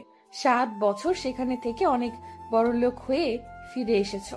আজ আমার জানার ইচ্ছেটা হলো তুমি সেখানে গেলে কিভাবে, আর এত বড় লোক হলেই বা কি করে? আর এখনো কি তুমি আদিলাকে ভালোবাসো, তাকে ভুলতে পারোনি? তবে এতটুকু শুনে রাখো, আদিলা ছিল আমার প্রথম ভালোবাসা। তাকে ভালোবেসেছিলাম, এখনো বাসি, আর ভবিষ্যতেও ভালোবেসেই যাব। তাকে কখনো ভুলতে পারবো না। আর বাকি তোমার সমস্ত প্রশ্নের উত্তর দিব একদিন, আজ বলবো না। সমস্যা নেই, অপেক্ষা করব। এভাবে আরো বেশ কয়েকদিন চলে যায়। হঠাৎই একদিন রাতে ঘুমের ঘোরে শুভ যেন শুনতে পায় আদিলা তাকে বলছে, আমার প্রতি তোমার ভালোবাসা এটাই ছিল। আজ একটা সুন্দরী মেয়ের কাছে পেয়ে আমাকে ভুলে গেলে। ভেবেছিলাম তুমি সত্যিই আমাকে ভালোবাসো, কিন্তু তুমি আমাকে কখনো মন থেকে ভালোবাসোনি। আমাকে দেখানোর জন্য ভালোবাসার নাটক তুমি আমার সাথে করতা। আমি কি এতটাই খারাপ ছিলাম যে তুমি আমাকে ক্ষমা করে দিয়ে আপন করে নিতে পারতে না আমাকে একটু তোমার ভালোবাসা দিতে? ভালো থেকো শুভ, ভালো থেকো। শুভ কথাগুলো শোনার পর ঘুমের ঘোরে চমকে ওঠে। এদিক সেদিক আদিলাকে খুঁজতে লাগে, কিন্তু কোথাও খুঁজে পায় না আদিলাকে। মন খারাপ করে কিছুক্ষণ পর আবার শুয়ে ঘুমিয়ে যায়। সকালে শুভ ঘুম থেকে উঠে ফ্রেশ হয়ে হালকা নাস্তা করে অফিসে এসে বসে থাকে। এটা তাবাসসুমের চোখে এড়ায় না। তাবাসসুম শুভ রুমে গিয়ে, মন খারাপ? কি হয়েছে তোমার? না কিছু না। শুভ সবার চোখ ফাঁকি দিতে পারলেও আমার চোখ ফাঁকি দিতে পারবে না। সত্যি করে বলো, কি হয়েছে তোমার? আরে তেমন কিছু না। ঘুমের ঘোরে আদিলা যেন আমার কাছে এসে এগুলো বলছে। তার মানে তুমি আমাকে ভালোবাসো, আমাকে নিয়ে চিন্তা করো, তাই না? ধুর, তোমাকে আগেই বলছি আমি আদিলাকে ভালোবাসি আর তাকেই ভালোবেসে যাব। তোমাকে কখনো আমি ওই চোখে দেখিনি। তোমাকে জাস্ট আমার বেস্ট ফ্রেন্ড ভাবি, আর কিছু না। ও আচ্ছা, চলো আজকে একটু ঘুরে আসি, এতে তোমার মনটা ভালো হয়ে যাবে। আচ্ছা চলো। অতঃপর তারা আদনানকে স্কুল থেকে নিয়ে নদী পার দিয়ে হাঁটতে থাকে। আর তখনই, শুভ যদি কিছু মনে না করো তাহলে একটা কথা বলবো। বলো। একা এভাবে ভালো লাগছে না, যদি তোমার হাতটা ধরতে দিতে। এই কথা? আচ্ছা ধরো। অতঃপর তাবাসসুম শুভর হাত ধরে হাঁটতে থাকে। কিছু দূর যাওয়ার পরে আদনান বলে ওঠে, আব্বু ফুচকা খাবো। আচ্ছা চলো। অতঃপর তারা একটা ফুচকার দোকানে গিয়ে দাঁড়ায়। মামা 3 প্লেট ফুচকা দেন। কিছুক্ষণ পর ফুচকাওয়ালা 3 প্লেট ফুচকা তাদের সামনে দেয়। আব্বু তুমি আন্টিকে ফুচকা খাওয়াই দাও, আর আন্টি আমাকে দেবে। না বাবা, তোমার আন্টিকে তোমার আঙ্কেল খাওয়াই দিবে, আমি না।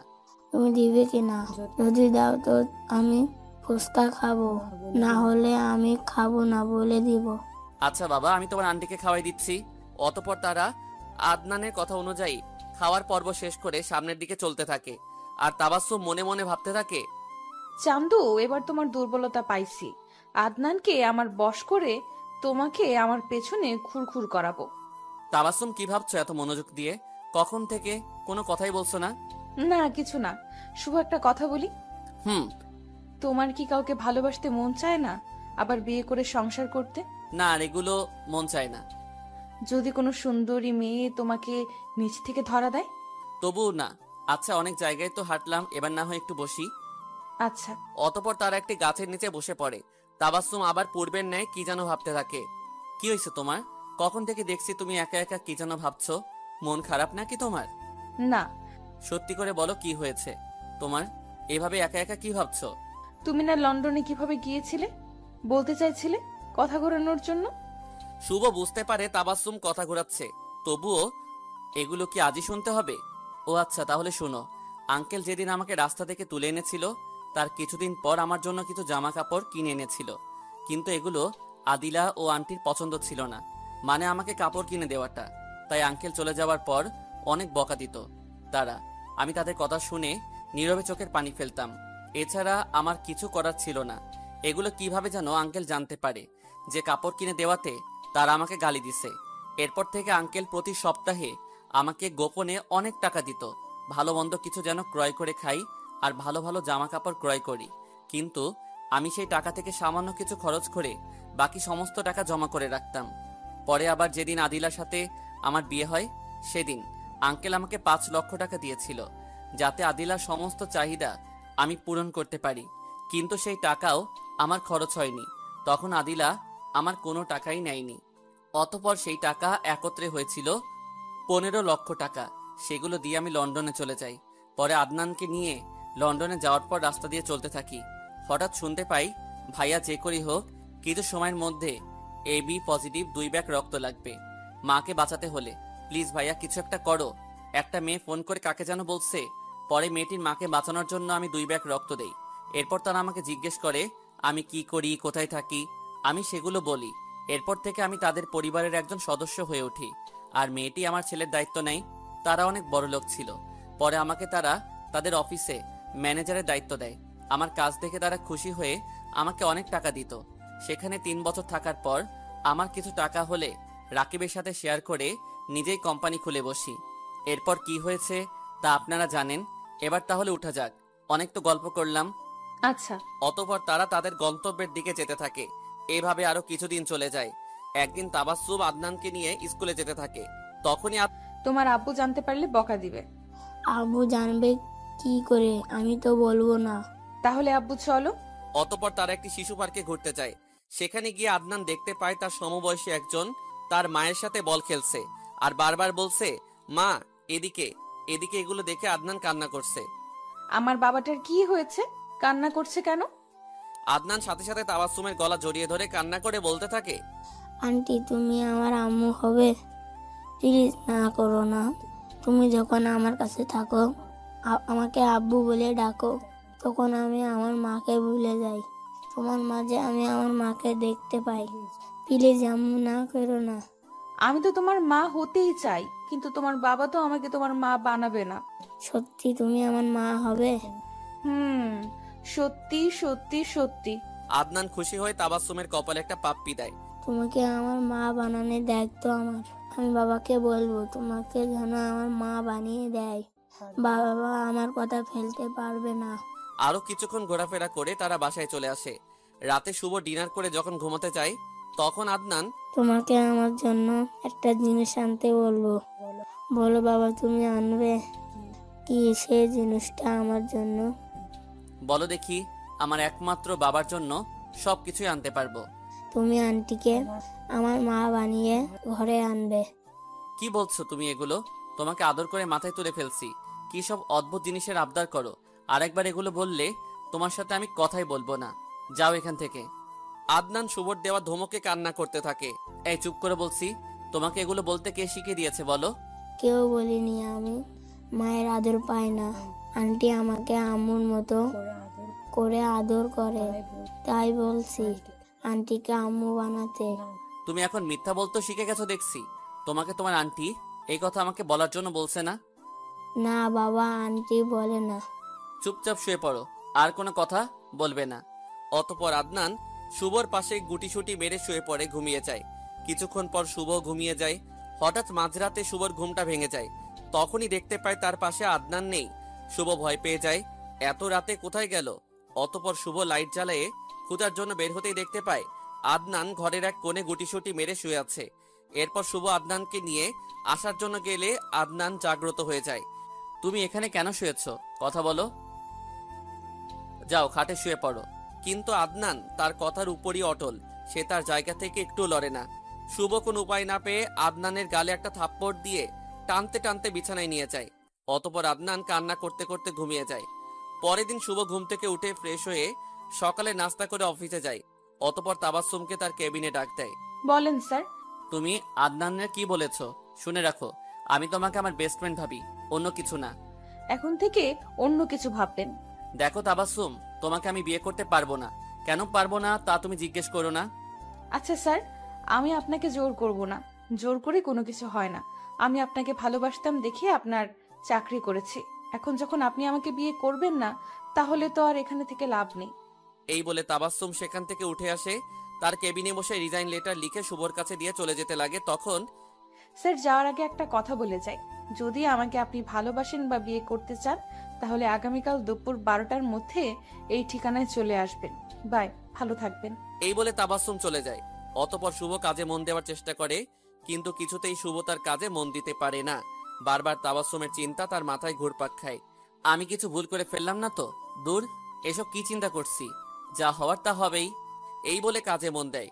কিছুক্ষণ পর পিয়নকে শুভ ডাক দেয়। বলেন স্যার। আদনানকে স্কুল থেকে নিয়ে আসেন। অতঃপর পিয়ন স্কুলে যায় আদনানকে নিয়ে আসার জন্য। আঙ্কেল, আপনি কেন আসছেন? আর আন্টি কোথায়?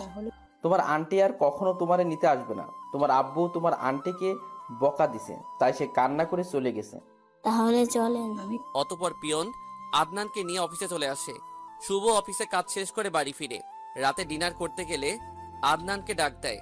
আমি খাবো না যতক্ষণ না আমাকে আন্টি খাইয়ে দেবে। জিদ করো না। আদনান কোনো কথা না বলে বিছানায় শুয়ে পড়ে। শুভ হাজার চেষ্টা করেও আদনানকে খাওয়াতে পারেনি। না খেয়ে আদনান ঘুমিয়ে যায়।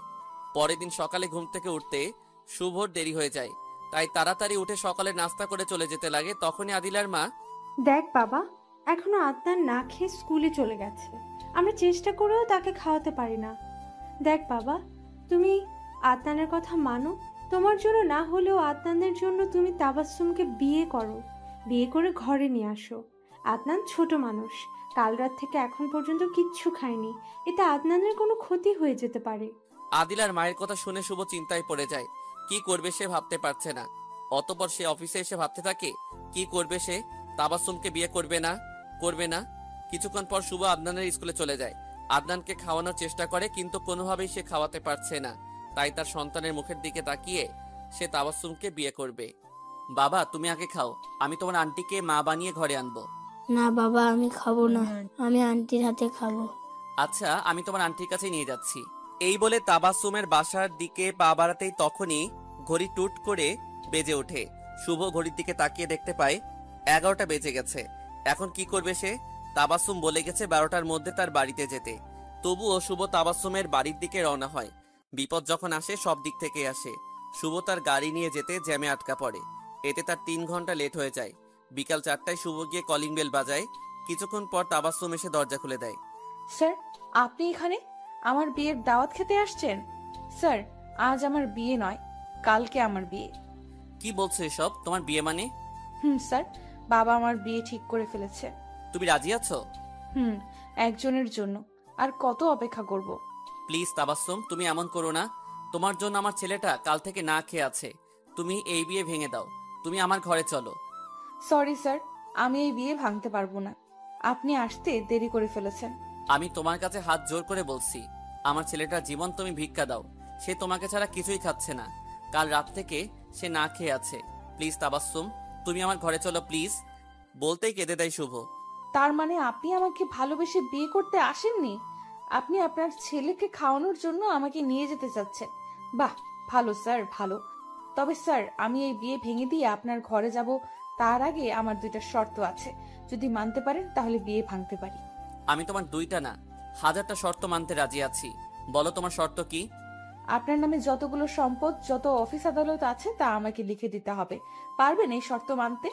দ্বিতীয় হলো, আমাদের সংসার জীবনে কখনো ঝগড়া হলে আপনি কখনো আমার উপর রাগ করে থাকতে পারবেন না। যদি সমস্ত দোষ আমারই থাকে, উল্টা আপনি আমার কাছে এসে বলবেন, মাই সুইট হার্ট, আমার ভুল হয়ে গেছে, আমাকে ক্ষমা করে দাও। আচ্ছা মানবো। আমি তোমার 2টি শর্ত। যাও তুমি দলিল নিয়ে আসো, আমি সাইন করে দেই। আচ্ছা দাঁড়ান। এই বলে কোথাও যেন চলে যায়। কিছুক্ষণ পর তাবাসসুম এসে এই নেন দলিল, সাইন করে দেন। অতঃপর শুভ সাইন করে দেয়। তখনই তাবাসসুমের মা, অনেক নাটক করে ফেলেছিস মা, এবার জামাইকে তোর রুমে নিয়ে যা আর তোর ছেলেকে কিছু খাওয়া। দেখ না, মুখটা একদম ছোট হয়ে গেছে। আচ্ছা যাচ্ছি। অতঃপর শুভকে তার রুমে নিয়ে যায়। এই যে স্যার, আপনি ফ্রেশ হয়ে বসে থাকেন, আমি আদনানকে কিছু খাওয়াই। আব্বু, তুমি আমার সাথে আসো। সত্যি কি তুমি কাল থেকে খাওনি? না আম্মু, আমি রাতে খাইছি, সকালেও খাইছি। আব্বু দেখতে পাইনি। তোমাকে আমার আম্মু বানাতে বলেছিলাম। আব্বু আমাকে বকা দিছে, মার দিছে, তাই আমি খাই নাই। খাওয়ার নাটক করছি যাতে আব্বু আমার জন্য হলেও তোমাকে ঘরে আনে। আমি ভালো করে জানি আব্বু আমার কষ্ট সহ্য করতে পারবে না। আব্বু আমাকে ভীষণ ভালোবাসে। আমার ছেলেটা দেখছি হেব্বি বাজি, এখনই বাবাকে ব্ল্যাকমেল করা শিখে গেছে। আর বড় হলে কি করবে? আর এমন করব না, আমার জন্যই করছে। আর কালকে আব্বুর থেকে ক্ষমা চেয়ে নিব। পরে তারা আরো কিছুক্ষণ গল্প করে। অতঃপর কাজী সাহেব যথাসময়ে এসে শুভ আর তাবাসসুমের বিয়ে পড়ায়। পরে শুভ তাবাসসুমকে নিয়ে বাড়ি যেতে লাগে। তখনই তাবাসসুমের মা, মা, তাবাসসুম, যা যা করবো সাবধানে করবা, কেউ যেন কিছু না। আচ্ছা মা। মায়ের মুখ থেকে কথা কেড়ে নিয়ে পরে তারা বাসায় যাওয়ার জন্য গাড়িতে ওঠে। গাড়ি তার আপন গতিতে চলতে থাকে। আদনান গাড়ির মধ্যেই ঘুমিয়ে যায়। অতঃপর তারা বাসায় ফিরলে আদিলার বাবা মা তাবাসসুমকে দেখে খুশি হয়। অতঃপর তাবাসসুমকে বাসর ঘরে পাঠানো হয়। কিছুক্ষণ পর শুভ যায়। তখনই তাবাসসুম, এখানে আসতে এত দেরি হলো কেন? কোথায় ছিলে এতক্ষণ? কোথায় দেরি হলো? আমি তো মাত্র ফ্রেশ হলাম আর এখানে চলে আসলাম। অতঃপর শুভ তাবাসসুমের পাশে বসতেই তাবাসসুম শুভকে ধাক্কা মেরে খাটে ফেলে দিয়ে তার বুকের উপর শুয়ে পড়ে। জানো শুভ, আজ আমি অনেক হ্যাপি, কারণ আমি আমার ভালোবাসার মানুষটাকে আপন করে পেয়েছি। তুমি কি সত্যিই আমাকে ভালোবাসো না? এখন আর না ভালোবেসে উপায় আছে? সত্যি তাহলে আমাকে ভালোবাসবে? 3 সত্যি। তোমাকে এখন অনেক ভালোবাসবো। তাহলে এখন একটা পাপ্পি দাও। পরে কি জানি হয়েছে আমি আর বলতে পারি না, তাদের থেকে সরে নিয়েন। সকালে তাবাসসুম। কি আজও অফিসে যেতে হবে? আজও যেতে হবে। না সোনা বউ, আজ অফিসে যাব না। আজ সারাদিন তোমার সাথে রোম্যান্স করব। এই বলে তাবাসসুমের কোমর ধরে বুকের সাথে জড়িয়ে নেয় শুভ। আবার দুষ্টামি শুরু করে দিলে? এমনিতেই রাতে ঘুমাতে দাওনি, এখন রোম্যান্স উতলে উঠছে। এতদিন তো কষ্ট দিয়ে আসলে, কই কোনোদিন তো আমাকে একটুও জড়িয়ে ধরনি। এই রে, কি বলে ফেললাম। এতদিন তোমারে কষ্ট দিয়েছি মানে? আরে বুদ্ধু, যখন অফিসে থাকতাম তখন তো আমাকে চোখ তুলে ভালো করে দেখতেই না। এটা কি আমার কষ্ট হতো না বলো? আমি যে তোমাকে অনেক ভালোবাসি, তুমি আমাকে এড়িয়ে চলতা, এটা আমার একদমই ভালো লাগতো না। তাই বলো? আমি তো অন্য কিছু ভাবছিলাম। আর তোমাকে কখনো কষ্ট দিব না, প্রমিস। আচ্ছা, এখন আমাকে ছাড়ো, যাও ফ্রেশ হয়ে আসো, অফিসে যেতে হবে। ও সোনা বউ, আজ অফিসে না গেলে হয় না? না হয় তাড়াতাড়ি ওঠো বলছি। যদি আজ অফিসে না আসো তাহলে কিন্তু তোমাকে চাকরি থেকে বের করে দিব, মনে রেখো। এখন কিন্তু আমি তোমার বস, আর যদি তুমি অফিসে না যাও তাহলে তোমার সোনা বউ হিসেবে বাড়ি থেকে তোমার খাওয়া বন্ধ। দূর, আর ভাল লাগে না। কেন যে বিয়ে করলাম। কি বললি কুত্তা? আমাকে ভাল লাগে না আরেকবার বললে তোরে খুন করে ফেলবো আমি। ছাড়ো, আর বলবো না। অতঃপর তাবাসসুম ছেড়ে দেয়। যাও, ফ্রেশ হয়ে 5 মিনিটের মধ্যে আসবে, আমি নিচে তোমার জন্য অপেক্ষা করছি। এই বলে তাবাসসুম রুম থেকে বের হয়ে যায়। এদিকে শুভ ফ্রেশ হয়ে নিচে যায়। অতঃপর সকালে একসাথে নাস্তা করে অফিসের দিকে রওনা হয়। কিছুক্ষণ পর অফিসে আসলে তাবাসসুম। এই যে স্যার, আজ থেকে যদি কোনো মেয়ের দিকে চোখ তুলে তাকাও তাহলে কিন্তু তোমার খবর আছে। আচ্ছা, তাকাবো না, কিন্তু ম্যাডাম আমি বসবো কোথায়? কেন, আগে যেভাবে বাসতা আদিলা থাকতে? আচ্ছা, তাহলে তুমি কাজ করো। শুভ তার আগের কেবিনে গিয়ে বসে। তখনই পিয়ন। স্যার, আপনি এখানে বসলেন যে, বসের জায়গায় কে বসবে? আপনাদের ম্যাডাম বসছে আজ থেকে, সে অফিসটা পরিচালনা করবে।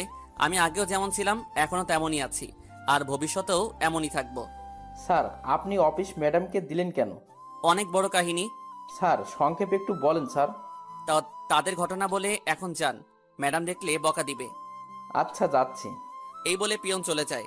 অতঃপর তারা কাজ শেষ করে আদনানকে নিয়ে বাসায় চলে আসে। রাতে তাবাসসুম শুভর বুকের উপর শুয়ে থেকে বলে, ধুর, তুমি না একদমই আনরোমান্টিক।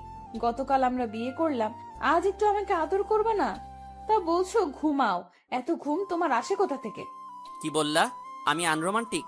দাঁড়াও, আজ তোমাকে দেখাবো আমি কতটা রোমান্টিক। আগে বাতিটা বন্ধ করো, যেন পাঠক পাঠিকারা দেখতে না পারে। পরে তাবাসসুম বাতি বন্ধ করতেই শুভ তার 2 ঠোঁট নিজের দখলে নিয়ে নেয়। সকালে ফ্রেশ হয়ে অফিসে চলে যায়। এভাবে বেশ কিছুদিন চলে যায়। হঠাৎ একদিন তাবাসসুম দেখতে পায় শুভর মন খারাপ। সে কি যেন চিন্তা করছে মাথা নিচু করে। তাই তাবাসসুম। শুভ, তুমি একটু আমার কেবিনে আসো। কি হয়েছে তোমার? এভাবে মন খারাপ করে বসে আছো কেন? তাবাসসুম, আজ আদিলাকে ভীষণ মনে পড়ছে। কেন সে আমাকে এইভাবে একা করে চলে গেল? আমাকে তো সে ছোট থেকে কষ্ট দিয়ে আসতো। আমি তাকে ভালোবাসতাম বলে তার সমস্ত কষ্ট সহ্য করতাম, আর সে নাকি আমাকে ভালোবাসতো। তাহলে আমার মাত্র 2টা মাসের কষ্ট সে সহ্য করতে পারলো না? বলো, কেন সে আমাকে একা করে চলে গেল? আমি শুধু তাকে এতটুকু বোঝাতে চেয়েছিলাম যে ভালোবাসার মানুষ কষ্ট দিলে সেই কষ্টটা বুকে কতটুকু আঘাত হানে। যা হবার তা হয়ে গেছে, তাকে নিয়ে তুমি কেন চিন্তা করছো? আমি তো আছি, আমি তো তোমাকে তার মতো কষ্ট দেব না, তোমাকে সব সময় ভালোবাসবো। আমি তোমাকে সব সময় চেষ্টা করি যে তুমি যেন তাড়াতাড়ি আদিলাকে ভুলে যাও। তাই তোমাকে এত ভালোবাসি, এত আদর করি। কিন্তু তোমাকে এত আদর করার সত্ত্বেও আমার সতীনটাকে ভুলতে পারোনি। দাঁড়াও, আজ তোমাকে এমন আদর করব যাতে কখনো মনে করতে পারবে না যে তোমার আদিলা নামে কেউ তোমার জীবনে ছিল। এই বলে তাবাসসুম শুভর কোলে বসে উল্টা দিক হয়ে অতঃপর হাত উঁচু করে শুভর মাথা ধরে নিচ করে শুভর থুতনির মধ্যে চুমু খেতে থাকে। কি করছে এগুলো? তোমার মন থেকে আমি সতীনের অস্তিত্ব বিলীন করছি, তাকে যেন তুমি ভুলে যাও তার জন্য চেষ্টা করছি। আরে পাগলি, তাকে কি করে ভুলবো? আমি যাকে সবসময় নিজের সামনে দেখি। শুভর কথা শুনে তাবাসসুম চমকে ওঠে, তার কোল থেকে নেমে আসে। কি বলছো শুভ? তাহলে কি আদিলা বেঁচে আছে? তার জন্য কি আমাকে ছেড়ে দিবে? শুভ, আমি তোমাকে আমার জীবনের থেকেও বেশি ভালোবাসি। যদি তুমি তার জন্য আমাকে ছেড়ে দাও তাহলে আমি কিন্তু আত্মহত্যা করব। আমি তোমাকে ছাড়া বাঁচবো না। এগুলো বলতেই তাবাসসুম কেঁদে দেয়। আমার পাগলি বউ, আমি কি কখনো এমন বলছি যে তোমাকে আমি ছেড়ে দেব? যদি তোমাকে ছেড়েই দিতাম তাহলে অনেক আগে ছেড়ে দিতাম। তুমি কান্না করো না প্লিজ, তোমার কান্না আমার ভালো লাগে না, একটু হাসো প্লিজ। তাবাসসুম সাথে সাথে শুভকে জড়িয়ে ধরে। তুমিও আমাকে শক্ত করে জড়িয়ে ধরো। জানো শুভ, যখন আমি তোমার বুকে মাথা রাখি, তোমাকে শক্ত করে জড়িয়ে ধরি, তখন আমার মনে হয় পৃথিবীর সমস্ত সুখ যেন আমার কাছে। আমি যেন সবচেয়ে বেশি সুখী। তোমাকে আমি অনেক ভালোবাসি। তোমাকে ছাড়া আমার ভীষণ কষ্ট হয়, তাই সব সময় তোমাকে নিজের চোখে চোখে রাখি। কখনো কোনো কারণে আমাকে ছেড়ে যেও না শুভ, তাহলে আমি মরে যাব শুভ। শুভ, তুমি আমাকে কথা দাও যে কখনো কোনো কারণে আমাকে ছেড়ে যাবে না। আচ্ছা, কথা দিলাম, কখনো আমার এই পাগলিকে ছেড়ে কোথাও যাব না। এবার তো ছাড়ো। না, ছাড়বো না। আজ সারা দিন তোমাকে এভাবে জড়িয়ে ধরে বসে থাকবো। ওই যে দেখো, তারা দেখতেছে। শুভর কথা শুনে দৌড়ে তার চেয়ারে গিয়ে বসে তাবাসসুম। তাবাসসুমের মনে ছিল না যে কেবিনের দরজা লাগানো ছিল। কই শুভ, কে দেখতেছে? মিথ্যা বললে কেন? আমি মিথ্যা বলি নাই, পাঠকরা তো দেখতেছে। রাতে বাতি বন্ধ করে এর প্রতিশোধ নিব। দেখি তখন তোমার পাঠকরা কিভাবে দেখে। আচ্ছা, তখন তুমি প্রতিশোধ নিও। এই বলে শুভ কেবিন থেকে হাসতে হাসতে বের হয়ে যায়। অতঃপর অফিসের কাজ শেষ করে বাসায় চলে আসে। রাতে ডিনার করে শুভ বিছানায় শুয়ে পড়ে। তার কিছুক্ষণ পরেই তাবাসসুম রুমে এসে বাতি বন্ধ করে তার কথা মতো শুভর উপর ঝাঁপিয়ে পড়ে। তখনই শুভ, তাবাসসুম, মেয়েটি কে ছিল? কোন মেয়েটি শুভ? তুমি বুঝতে পারছো না আমি কোন মেয়েটির কথা বলছি, নাকি বুঝেও না বোঝার ভান করছো? আমি সত্যিই বুঝতে পারছি না। আমি যাকে নিজ হাতে মাটি দিয়েছি সেই মেয়েটির কথা বলছি। আদিলা, তুমি কি ভাবছো তুমি চেহারা পরিবর্তন করলে আমি তোমাকে চিনতে পারবো না? তুমি যেদিন প্রথম দিন অফিসে এসেছিলে সেদিনই তোমার উপর আমার সন্দেহ হয়েছিল। তোমার এই চেহারা ছাড়া তোমার শরীরের সমস্ত অঙ্গ আমার আদিলার মতোই ছিল। তোমার কথা বলা, হাঁটা চলা সবকিছুই আদিলার মতোই ছিল। কিন্তু আমি সেই দিন তোমাকে নিয়ে তেমন ভাবিনি, তাই পরিপূর্ণ চিনতে পারিনি। কিন্তু তুমি যখন আমার গালে কিস করেছিলে তখন তোমার প্রতি আমার ধারণা প্রবল ছিল যে তুমি আমার আদিলা। কেন জানো?